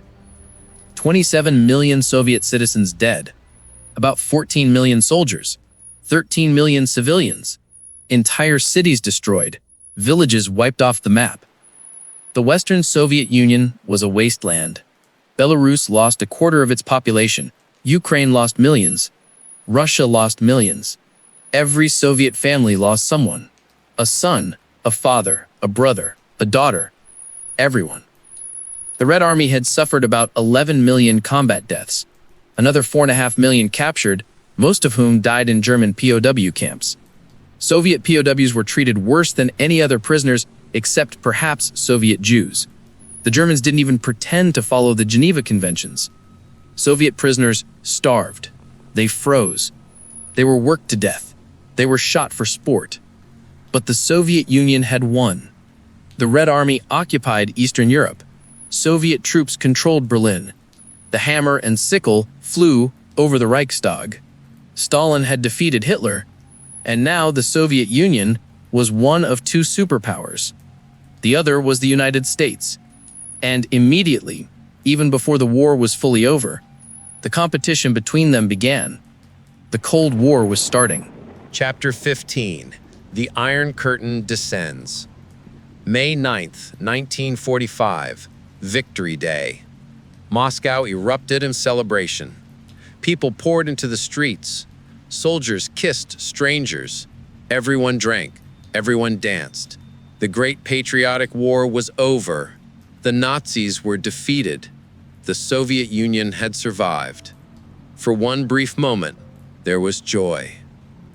But behind the celebrations, Stalin was already planning the next phase. The war might be over, but the competition with the West was just beginning, and Stalin had no intention of giving up the territory the Red Army had died to capture. The Soviet Union in 1945 was a wasteland. 27 million dead, 1 in 7 Soviet citizens. The Western USSR was destroyed. 70,000 villages burned. Thousands of towns damaged or obliterated. Stalingrad was rubble. Minsk was rubble. Warsaw, Kiev, entire cities reduced to ruins. Industry was shattered. Agriculture was devastated. The people were exhausted, traumatized, starving. The Soviet Union needed help rebuilding. The United States offered that help, the Marshall Plan, $13 billion in aid to rebuild Europe. Britain got it, France got it, even West Germany eventually got it. But the Soviet Union refused. Stalin saw the Marshall Plan as an attempt to buy influence, to make Eastern Europe dependent on American money and therefore subject to American control. He wasn't going to let that happen. Instead, Stalin rebuilt the Soviet way, through theft and forced labor. The Red Army occupied Eastern Germany. German factories were dismantled. Machinery was loaded onto trains and shipped east. Entire industrial complexes moved to the Soviet Union and reassembled. German scientists and engineers were taken as well. Some voluntarily, many not. If you had useful skills, you went to the USSR whether you wanted to or not. The same thing happened in other occupied countries: Romania, Hungary, Bulgaria. The Soviets extracted reparations, machinery, raw materials, food. Anything valuable was taken and sent to the Soviet Union. These countries were supposed to be allies, liberated by the Red Army, but they were being systematically looted. And Stalin rebuilt through the forced labor of his own people. The fourth five-year plan started in 1946. The focus was on heavy industry and military production, not consumer goods, not housing, not food. Steel, coal, tanks, planes. The Soviet people, who just survived the worst war in human history, were expected to work harder than ever, for less, to rebuild the country with their own hands and their own suffering. By 1948, Soviet industrial production reached pre-war levels. By 1953, when Stalin died, steel production was twice what it had been in 1940. It was an economic miracle, but the cost was enormous. Agricultural production never recovered. Food shortages continued through the 1940s and into the 50s. People in cities stood in bread lines. Rationing continued until 1947.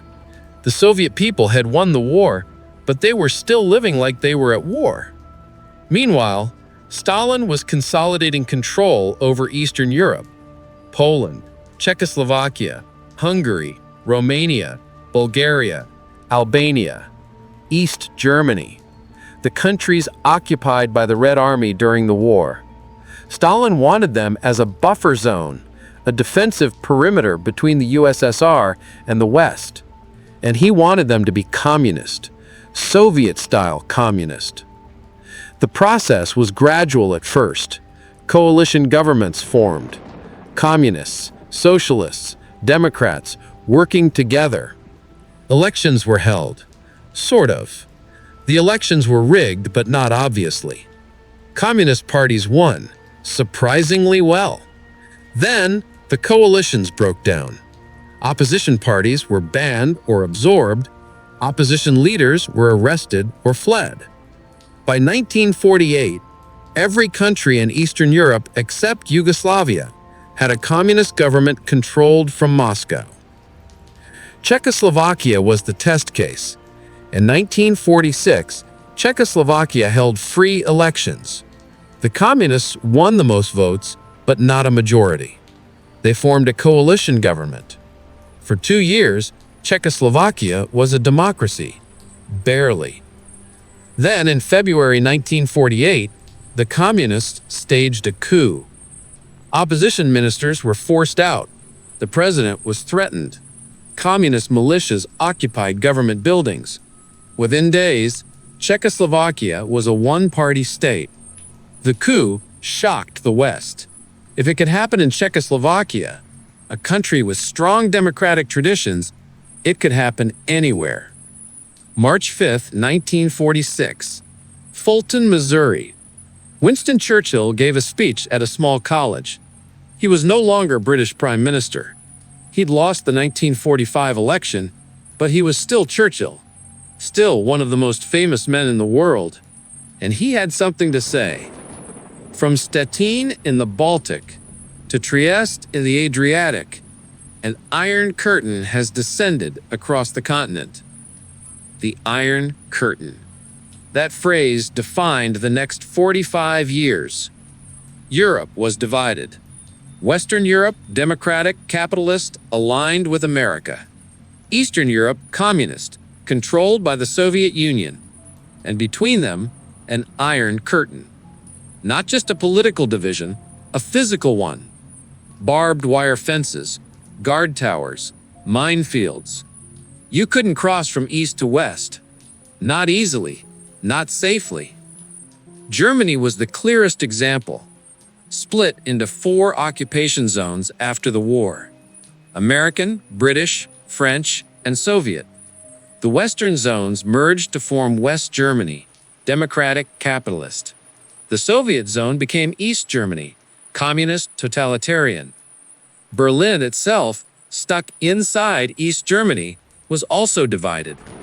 West Berlin was an island of Western democracy surrounded by communist territory.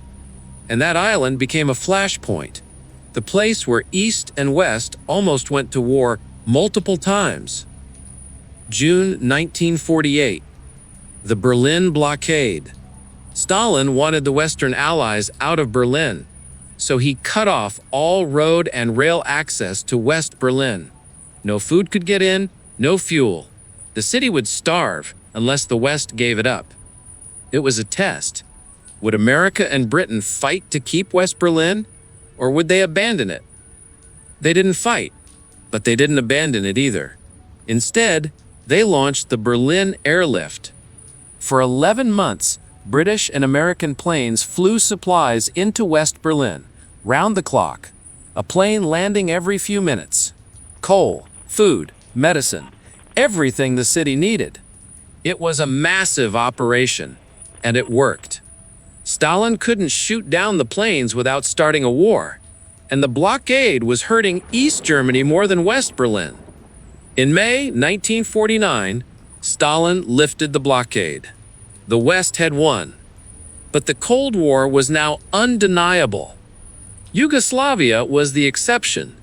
Joseph Broz Tito, the communist leader of Yugoslavia, had liberated his country from the Nazis mostly without Soviet help. That made him independent, and he intended to stay independent.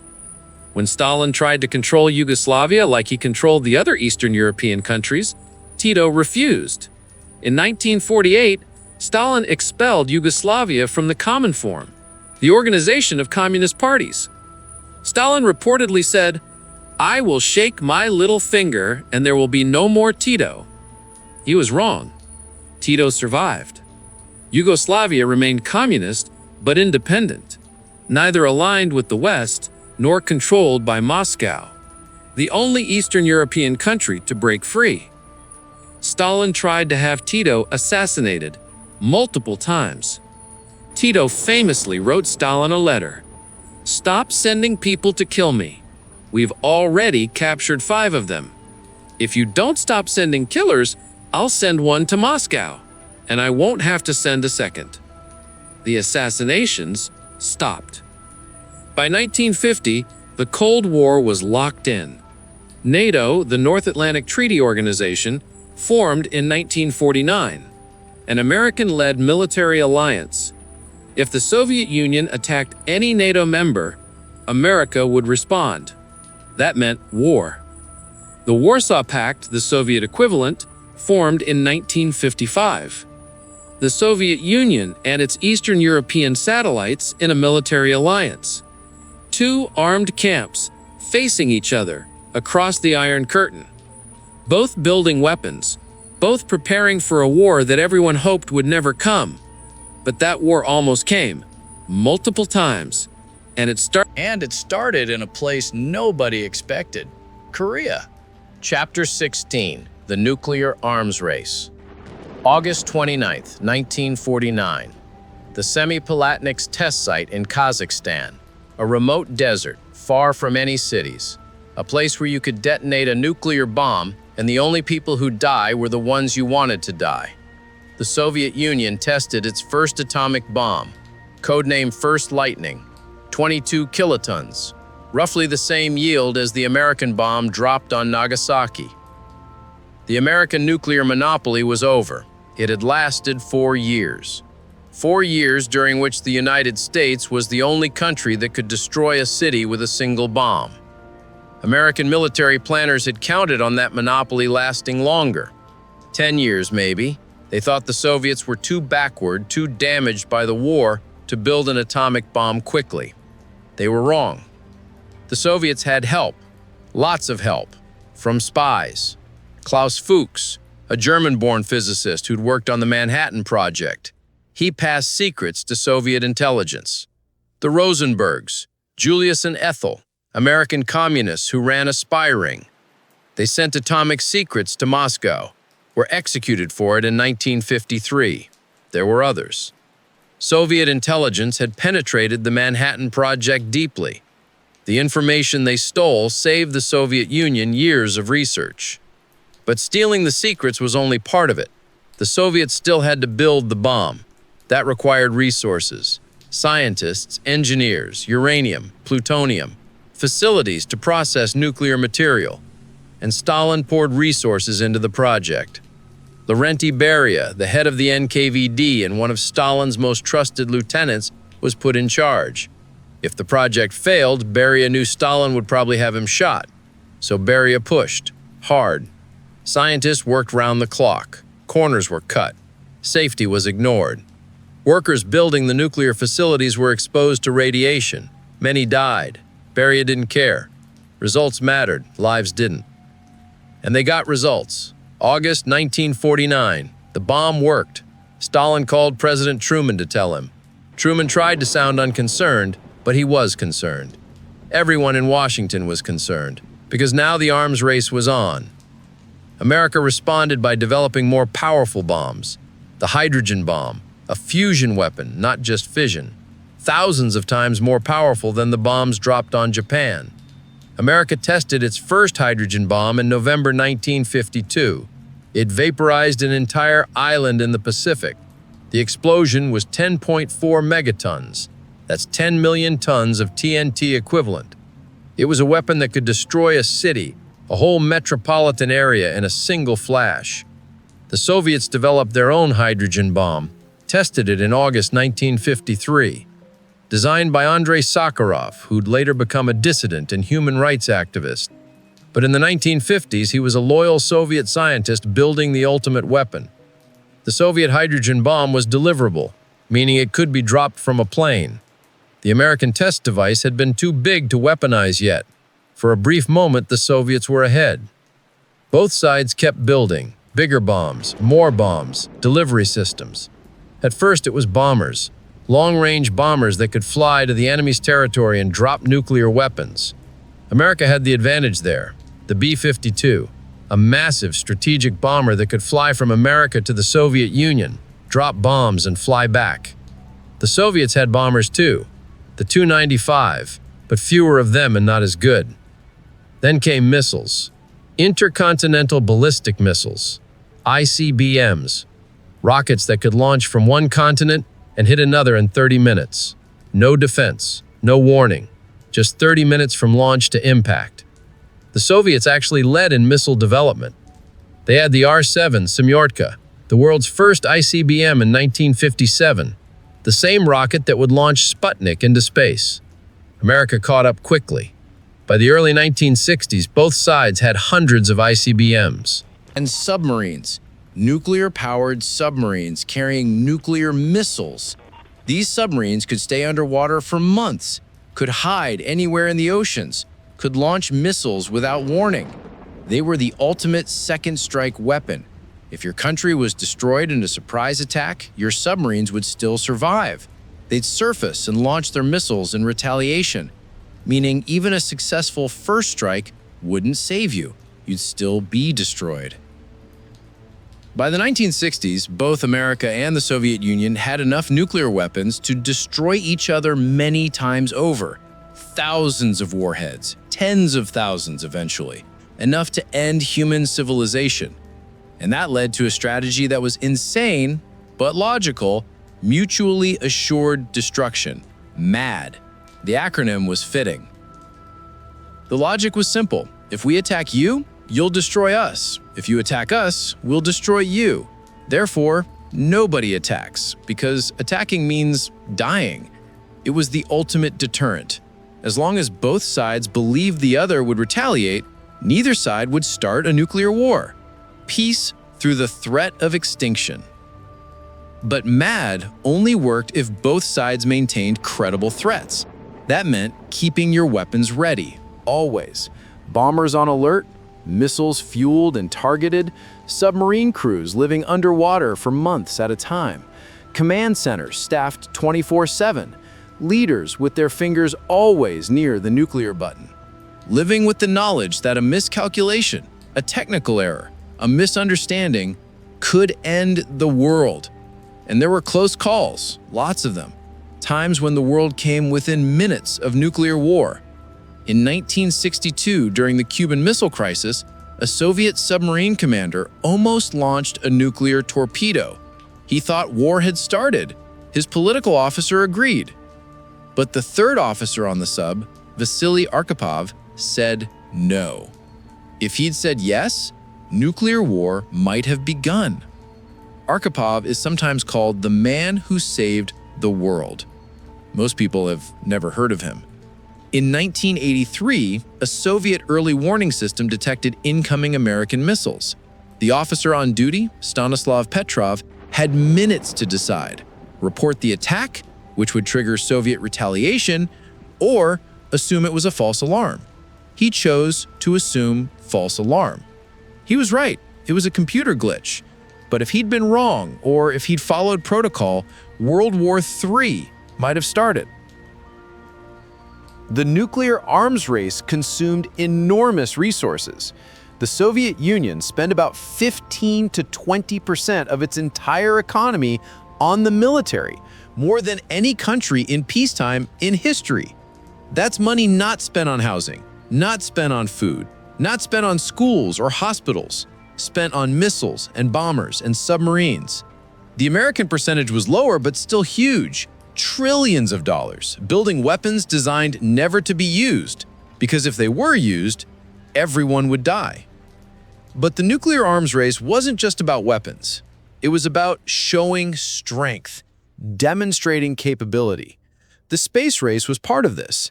If you could launch a satellite into orbit, you could launch a nuclear warhead anywhere on Earth.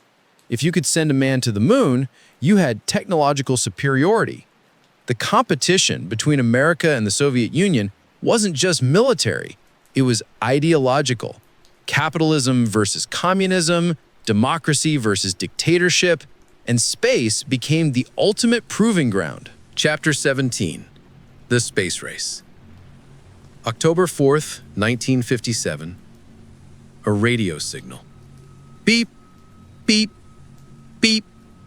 Coming from space. Sputnik. The world's first artificial satellite. A metal sphere about the size of a beach ball, launched by the Soviet Union. Orbiting Earth every 96 minutes. Broadcasting that simple beep that anyone with a radio could hear. America panicked. The Soviets had put something in space. Before America. That meant Soviet rockets worked. Soviet technology worked. If they could launch a satellite, they could launch a nuclear warhead.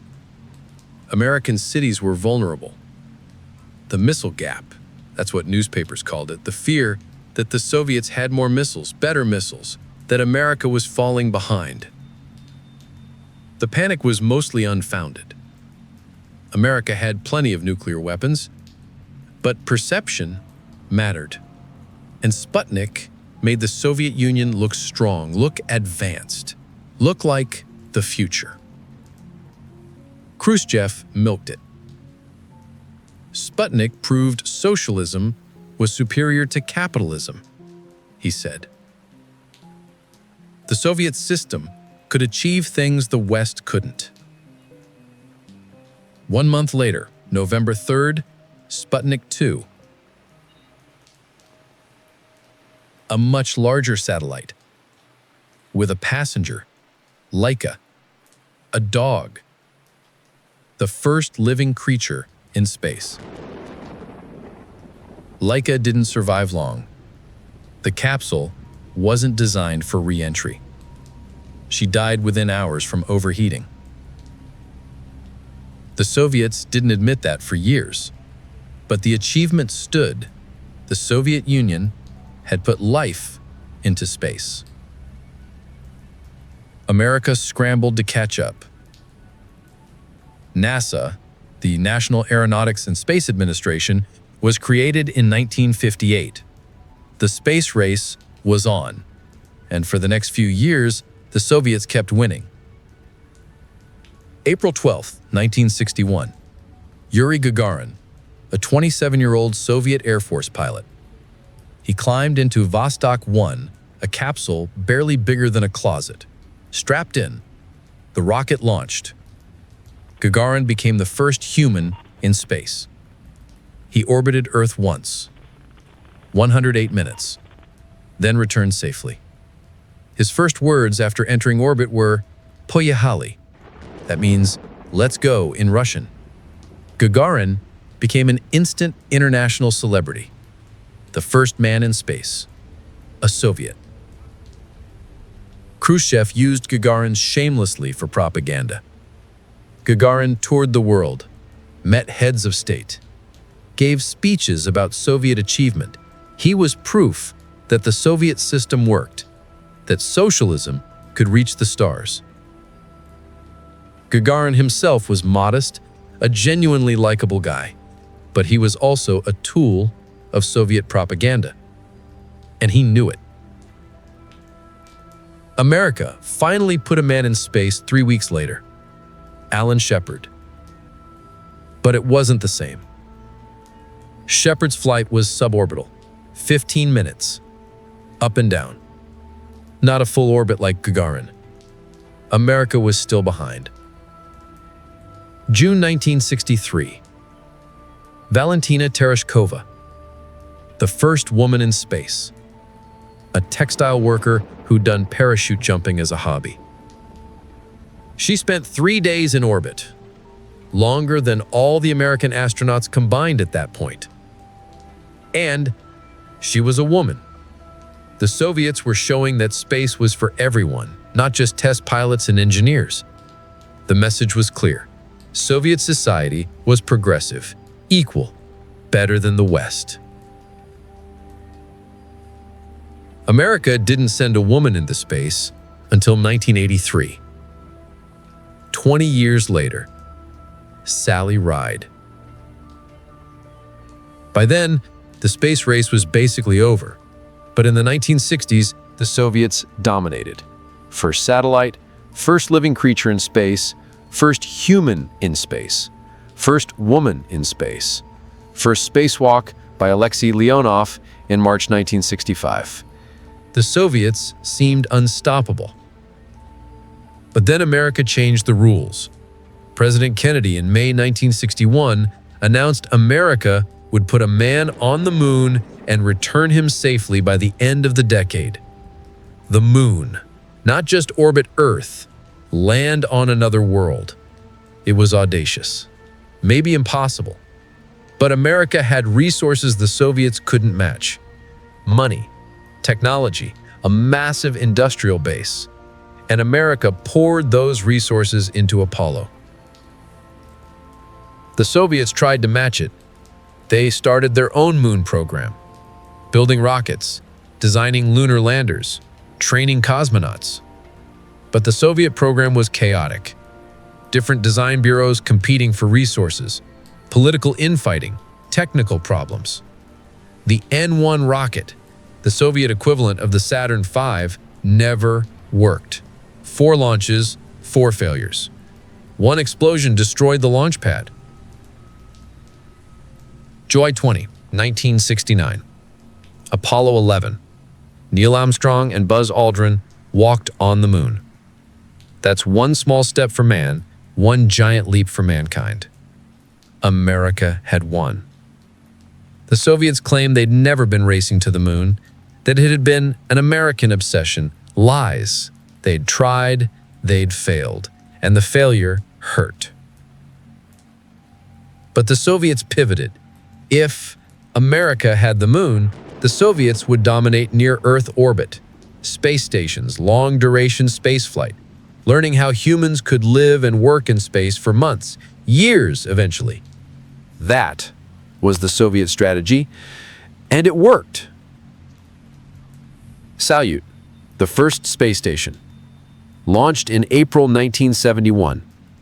A series of Salyut stations followed. Crews spent weeks, then months aboard, setting endurance records, conducting experiments. The Americans had Skylab for a brief period in the 70s, but the Soviets dominated space station operations. Then came Mir, launched in 1986, the first modular space station, built over time by launching different modules and connecting them in orbit. Mir operated until 2001.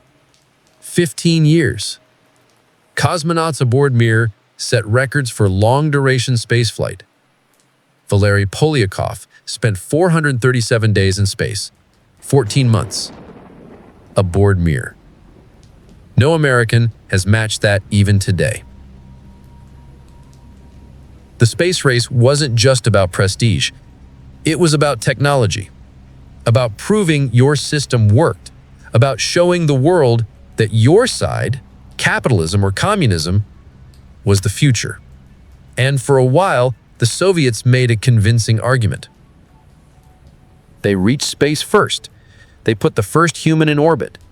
They built the first space stations. But America landed on the moon. And that's what people remember. The space race was also expensive.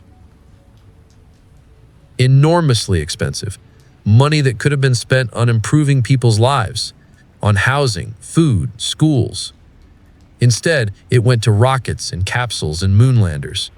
Both America and the Soviet Union prioritized showing off over taking care of their own people. But at least America's people had food. Soviet citizens were still standing in lines for bread while cosmonauts orbited overhead. The contradictions were becoming harder to ignore. Chapter 18. Khrushchev's Thaw. March 5th, 1953, Joseph Stalin died. He had a stroke. He lay on the floor of his dacha for hours before anyone dared to check on him. His guards were too afraid to open the door without being summoned. When they finally did, it was too late. Stalin lingered for a few days, but he never regained consciousness. On March 5th, he was dead. The man who'd ruled the Soviet Union with absolute power for nearly 30 years was gone. His death created a power vacuum. Who would lead the Soviet Union now? There was a collective leadership at first. Georgy Malenkov became premier. Lavrentiy Beria kept control of the secret police. Nikita Khrushchev became first secretary of the Communist Party. That last position, which had been Stalin's main power base, didn't seem that important, but Khrushchev would use it the same way Stalin had. The first order of business was dealing with Beria. He was too dangerous, too powerful, too feared. In June 1953, Khrushchev and the others arrested Beria during a Politburo meeting. He was charged with being a British spy, an absurd charge. He was tried in secret and executed in December. Some historians think he was shot immediately after arrest, and the trial was staged months later with someone else. Either way, Beria was dead. The NKVD was reorganized into the KGB, still a secret police organization, still oppressive, but less likely to murder members of the leadership. By 1955, Khrushchev had outmaneuvered his rivals. He was the dominant figure in Soviet politics, and he was different from Stalin. Crude, where Stalin had been calculating; impulsive, where Stalin had been patient; emotional, where Stalin had been cold, but also less paranoid, less murderous.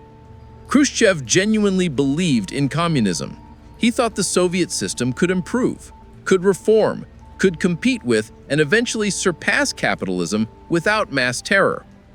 February 1956, the 20th Party Congress, a routine event. Delegates from across the Soviet Union gathering in Moscow. Then on February 25th, Khrushchev delivered a secret speech. Only party delegates attended, no foreigners, no press. 4 hours long, denouncing Stalin. Khrushchev detailed Stalin's crimes, the purges, the cult of personality, the paranoia, the executions of innocent party members, the military disasters of World War II caused by Stalin's incompetence. Khrushchev didn't mention the collectivization famine or the Gulag system in detail. Those implicated too many people who were still alive. But he destroyed Stalin's reputation within the party.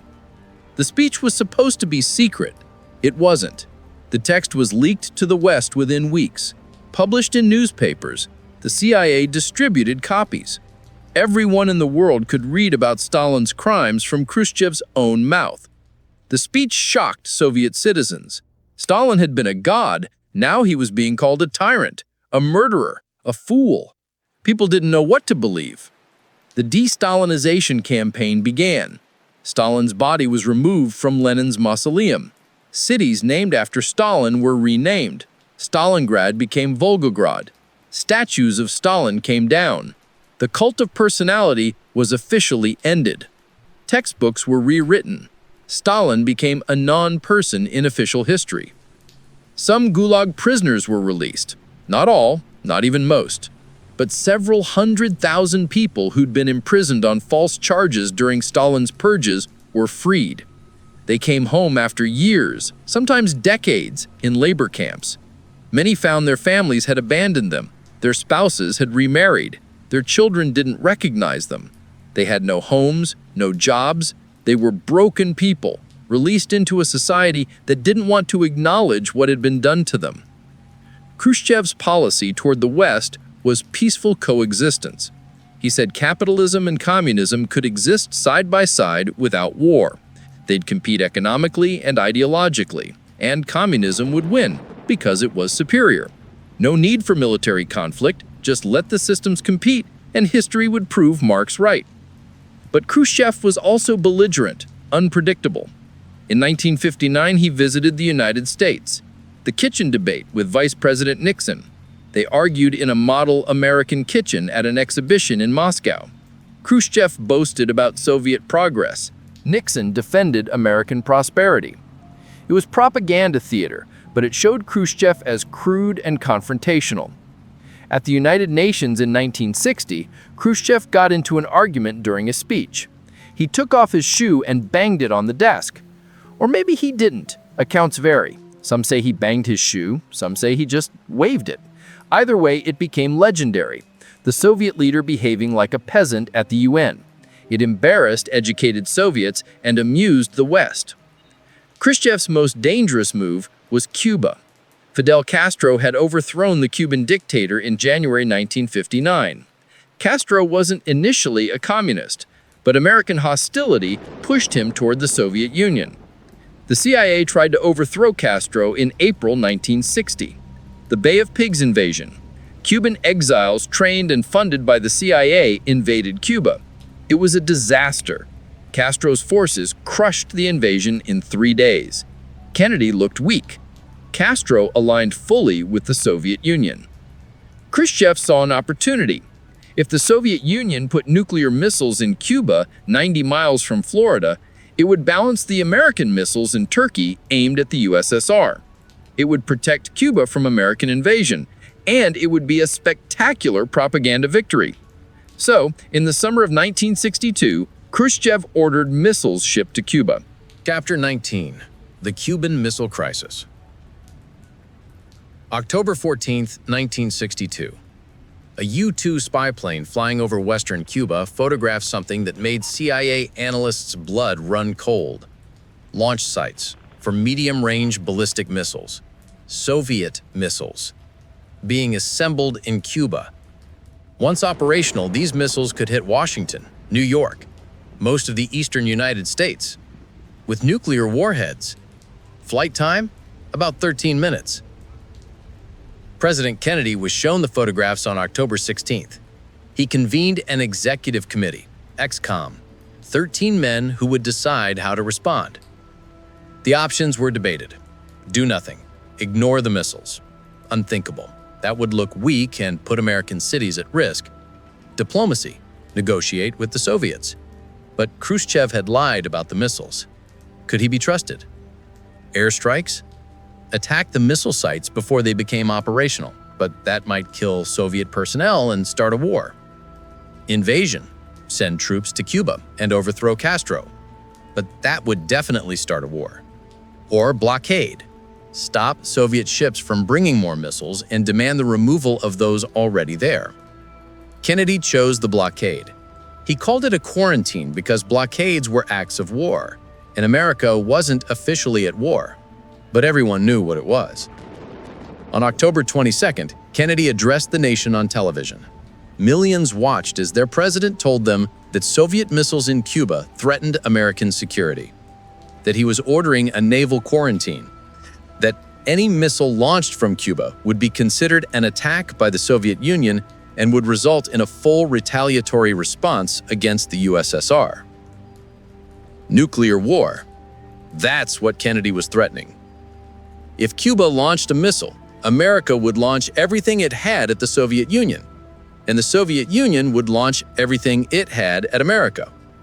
Hundreds of millions would die. Maybe civilization would end. And Kennedy was willing to risk that to get the missiles out of Cuba. October 24th. Soviet ships approached the quarantine line. U.S. Navy ships waited. Orders were to stop and search any vessel, use force if necessary. The world held its breath. If the Soviet ships tried to run the blockade, American ships would fire. That would mean war.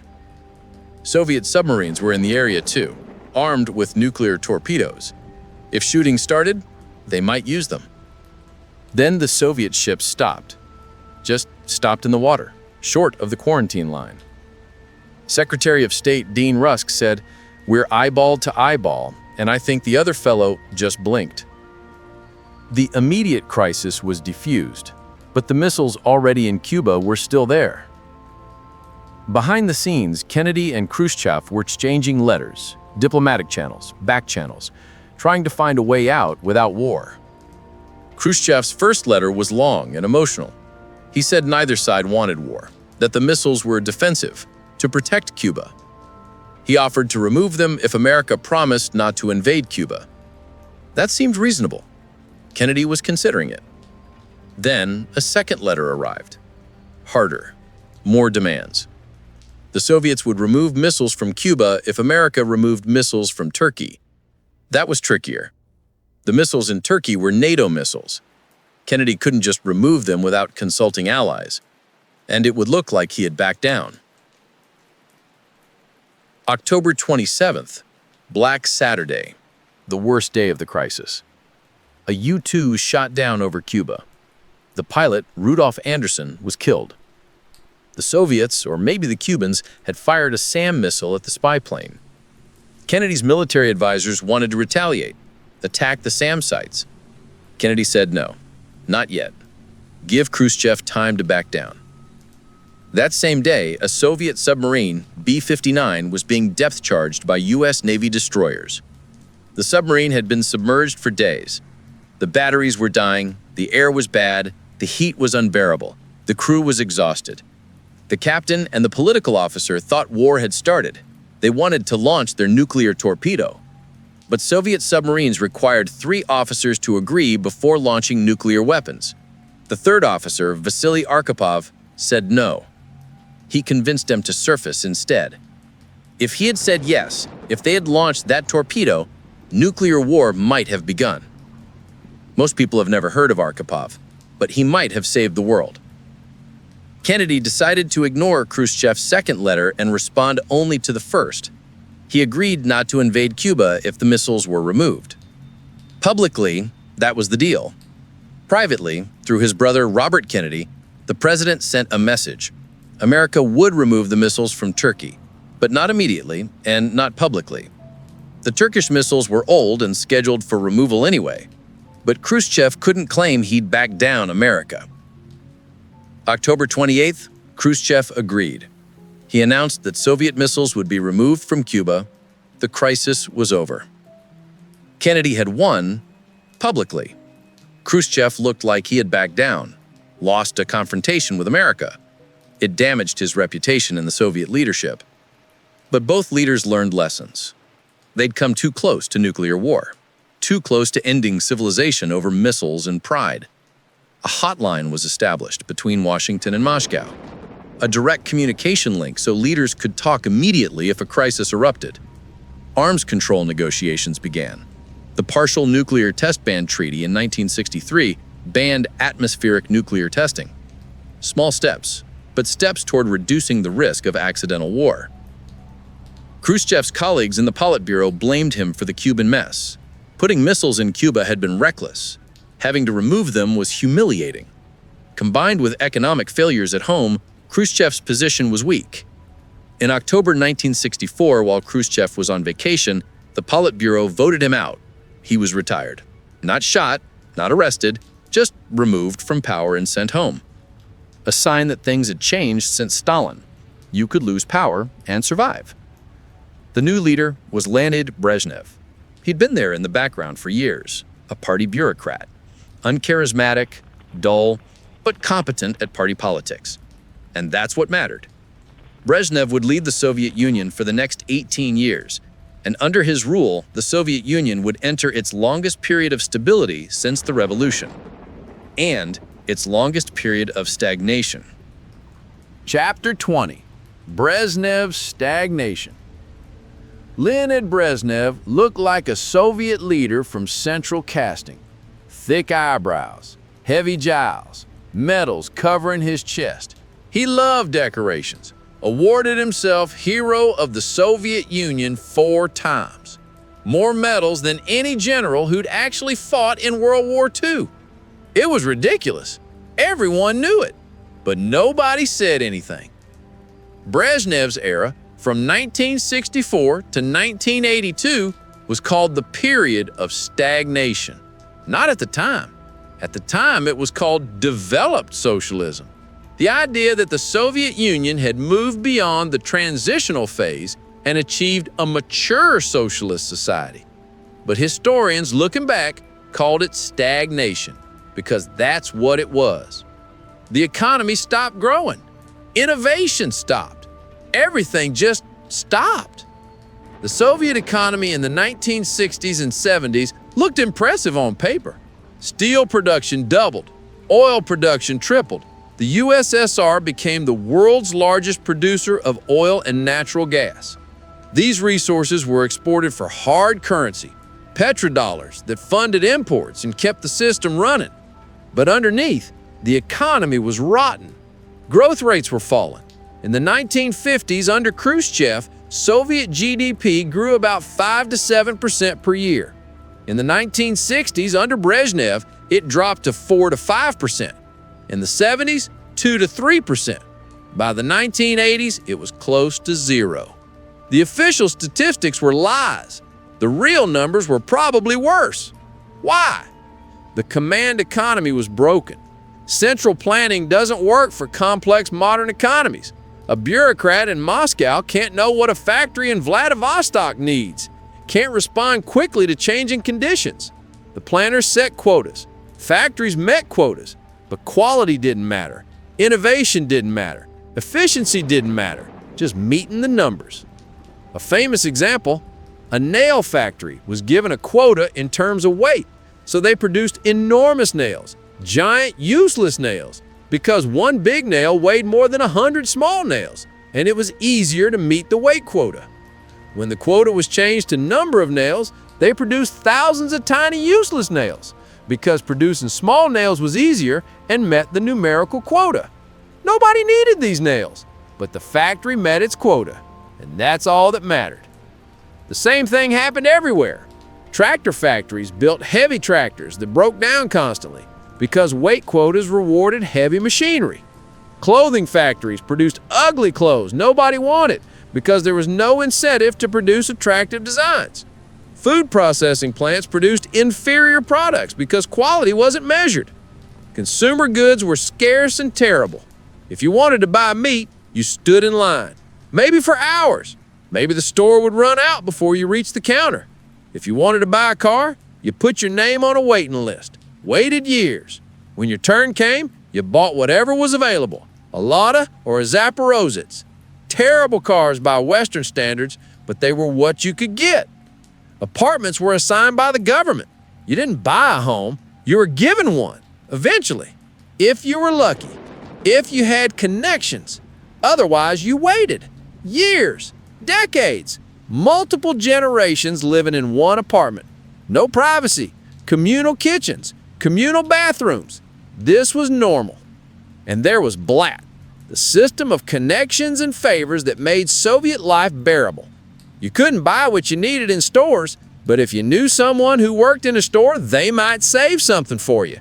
If you did favors for them, It was corruption technically, but everyone did it because the official system didn't work.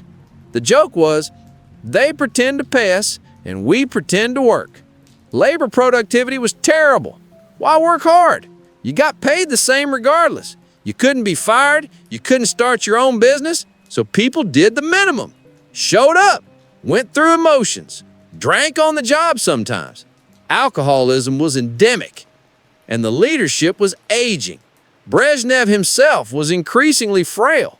By the late 1970s, he could barely speak coherently. He'd had strokes. His health was failing. But he stayed in power because the Politburo couldn't agree on a successor. The average age of Politburo members was over 70. Old men ruling a country of young people, and the old men had no new ideas. Foreign policy under Brezhnev was mixed.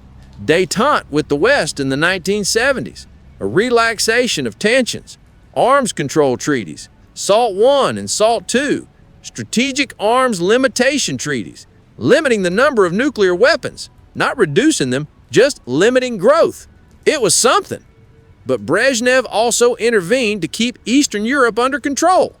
The Brezhnev Doctrine, the idea that the Soviet Union had the right to intervene militarily in any communist country that seemed to be straying for socialism. In August 1968, Czechoslovakia, under Alexander Dubček, tried to create socialism with a human face. More freedom, less censorship, economic reforms, the Prague Spring. It lasted a few months. Then Soviet tanks rolled into Prague. 500,000 Warsaw Pact troops occupied Czechoslovakia. Dubček was arrested. Reformers were purged. Normalization was imposed. Back to orthodox Soviet-style communism. The Prague Spring was crushed. The message was clear. You could be communist, but you had to be communist the Soviet way. No deviation, no experiments, no reforms. The Eastern European countries were satellites, not allies. They did what Moscow said or the tanks came. Brezhnev also expanded Soviet influence in the Third World, supporting communist movements in Africa, Asia, Latin America, sending weapons, sending advisors, sometimes sending Cuban troops as proxies.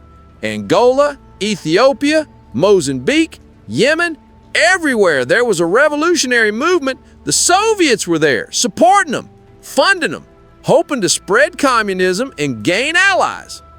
But the biggest disaster of Brezhnev's era was Afghanistan. In April 1978, a communist coup overthrew the Afghan government. The new regime was brutal. Forced reforms, mass arrests. The rural conservative Muslim population resisted. By 1979, the communist government was losing a civil war against Islamic guerrillas, the Mujahideen. Brezhnev was worried. If Afghanistan fell, it would be the first time a communist government had been overthrown by internal forces. That couldn't be allowed. It would set a bad precedent. So in December 1979, the Soviet Union invaded Afghanistan. 80,000 troops. They overthrew the unreliable communist leader and installed a more compliant one. Then they tried to crush the Mujahideen. It didn't work. The Mujahideen knew the mountains, knew the terrain. They fought a guerrilla war, hit-and-run attacks, ambushes. The Soviets controlled the cities and the roads during the day. The Mujahideen owned the countryside and the night. And the Mujahideen had help. America, Pakistan, Saudi Arabia, funneling weapons and money through Pakistan. By 1986, America was supplying Stinger missiles, shoulder-fired anti-aircraft weapons. Soviet helicopters started falling from the sky. The Soviet soldiers called Afghanistan the Afghanate, their nightmare. Conscripts mostly, 19, 20 years old, sent to fight in the mountains. Many came back in zinc coffins. Cargo 200. About 15,000 Soviet soldiers died in Afghanistan, 35,000 wounded, thousands more with PTSD, drug addictions, unable to readjust to civilian life. And for what? Afghanistan didn't become a loyal Soviet ally, it became a bleeding wound that drained resources and morale. By the early 1980s, the Soviet Union was in trouble. The economy was stagnant. The leadership was geriatric. The Afghanistan war was unwinnable. The population was cynical. Nobody believed the propaganda anymore. Everyone could see the system wasn't working, but nobody knew how to fix it, or if it could be fixed. Brezhnev died in November 1982. He was 75, had been in declining health for years. His death was almost a relief. Maybe new leadership would bring change. But the Politburo chose Yuri Andropov, the former KGB chief. He was 68, already sick. He lasted 15 months. Then he died. The Politburo chose Konstantin Chernenko. He was 72, even sicker than Andropov. He lasted 13 months. Then he died. The Soviet Union was led by dying old men. The joke was that you could tell when a Soviet leader died because the viewing line in Red Square moved faster. 3 funerals in 3 years. It was becoming farcical. In March 1985, the Politburo finally chose someone different. Mikhail Gorbachev. He was 54. Young by Soviet standards. Energetic, intelligent, a true believer in communism, but also a realist who knew the system needed reform. Gorbachev thought he could save the Soviet Union by fixing it, by opening it up, by allowing criticism and transparency, by restructuring the economy. He had 2 policies, glasnost and perestroika, openness and restructuring. They would destroy the Soviet Union. Chapter 22, The August Coup. August 18, 1991. Gorbachev was on vacation in Crimea at his dacha by the Black Sea. A delegation arrived, members of his own government. The vice president, the KGB chief, the defense minister, the interior minister. They had an ultimatum: declare a state of emergency, crack down on the independence movements, reverse the reforms, or resign. Gorbachev refused, so they placed him under house arrest, cut his phone lines, posted guards. The next morning, August 19th at 6 a.m., Soviet television made an announcement. Gorbachev was ill, unable to perform his duties. A state committee for the state of emergency was taking over. The committee members read a statement. They were saving the Soviet Union from chaos, restoring order. The coup had begun. Tanks rolled into Moscow. Alpha Group, Special Forces, Taman Division, hundreds of armored vehicles surrounding the Kremlin and the White House. That's what they called the Russian Parliament building. Not the American White House, the Russian one, where Boris Yeltsin, the president of Russia, had his office. Yeltsin wasn't at home when the coup started. He rushed to the White House. By mid-morning, thousands of Muscovites had gathered outside, defending the building, defending democracy. At 1 p.m., Yeltsin climbed onto a tank, stood on top, read a statement condemning the coup as illegal, calling on Russians to resist. That image, Yeltsin standing on a tank, became the symbol of resistance. The coup plotters had made a critical mistake. They hadn't arrested Yeltsin. They'd assumed he'd back down, that soldiers would follow orders, that people would accept the coup. They were wrong on all counts.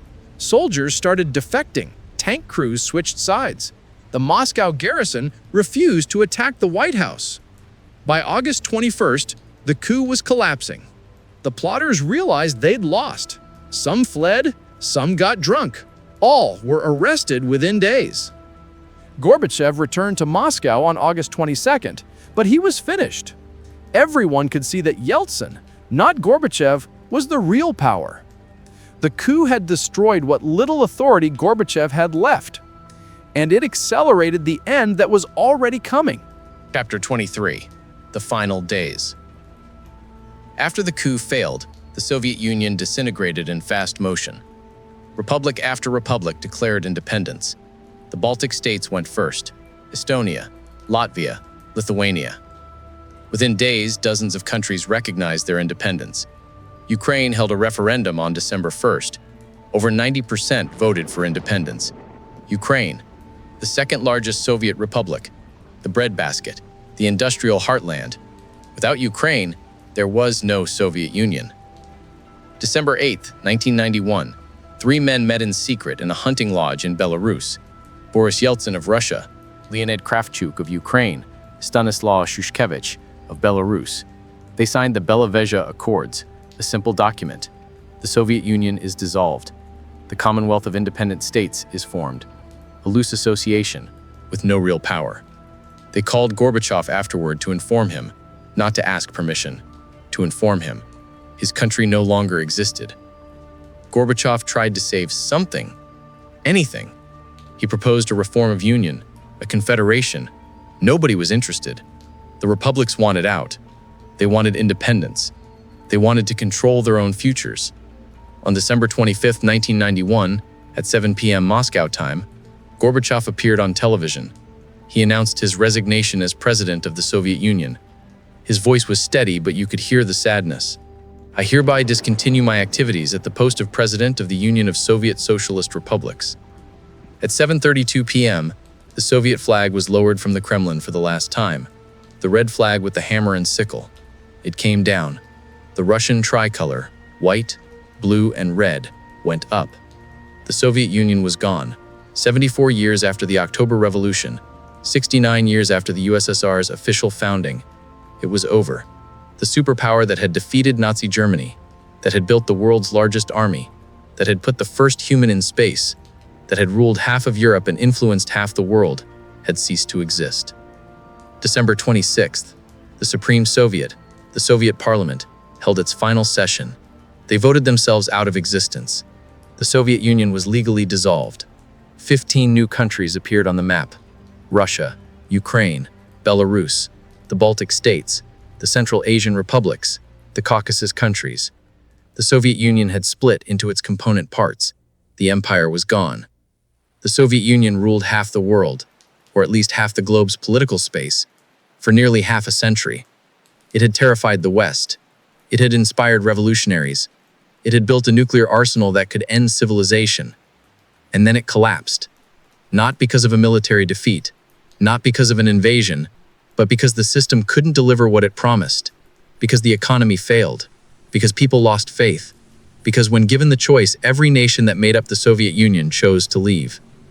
74 years of Soviet power, from Lenin's promise of a worker's paradise to Gorbachev's resignation speech, from Stalingrad to Chernobyl, from the hammer and sickle raised over the Reichstag to the Soviet flag lowered from the Kremlin for the last time. It's a story of ambition and tragedy, of hope and horror, of grand visions and catastrophic failures. The Soviet Union is gone, but its ghost still haunts us, in Russia's behavior today, in the struggles of the former Soviet republics, in the legacy of the Cold War that shaped the world we live in. The Soviet Union ruled half the world, then it lost it all. If you want more stories like this, hit subscribe and check out the next video.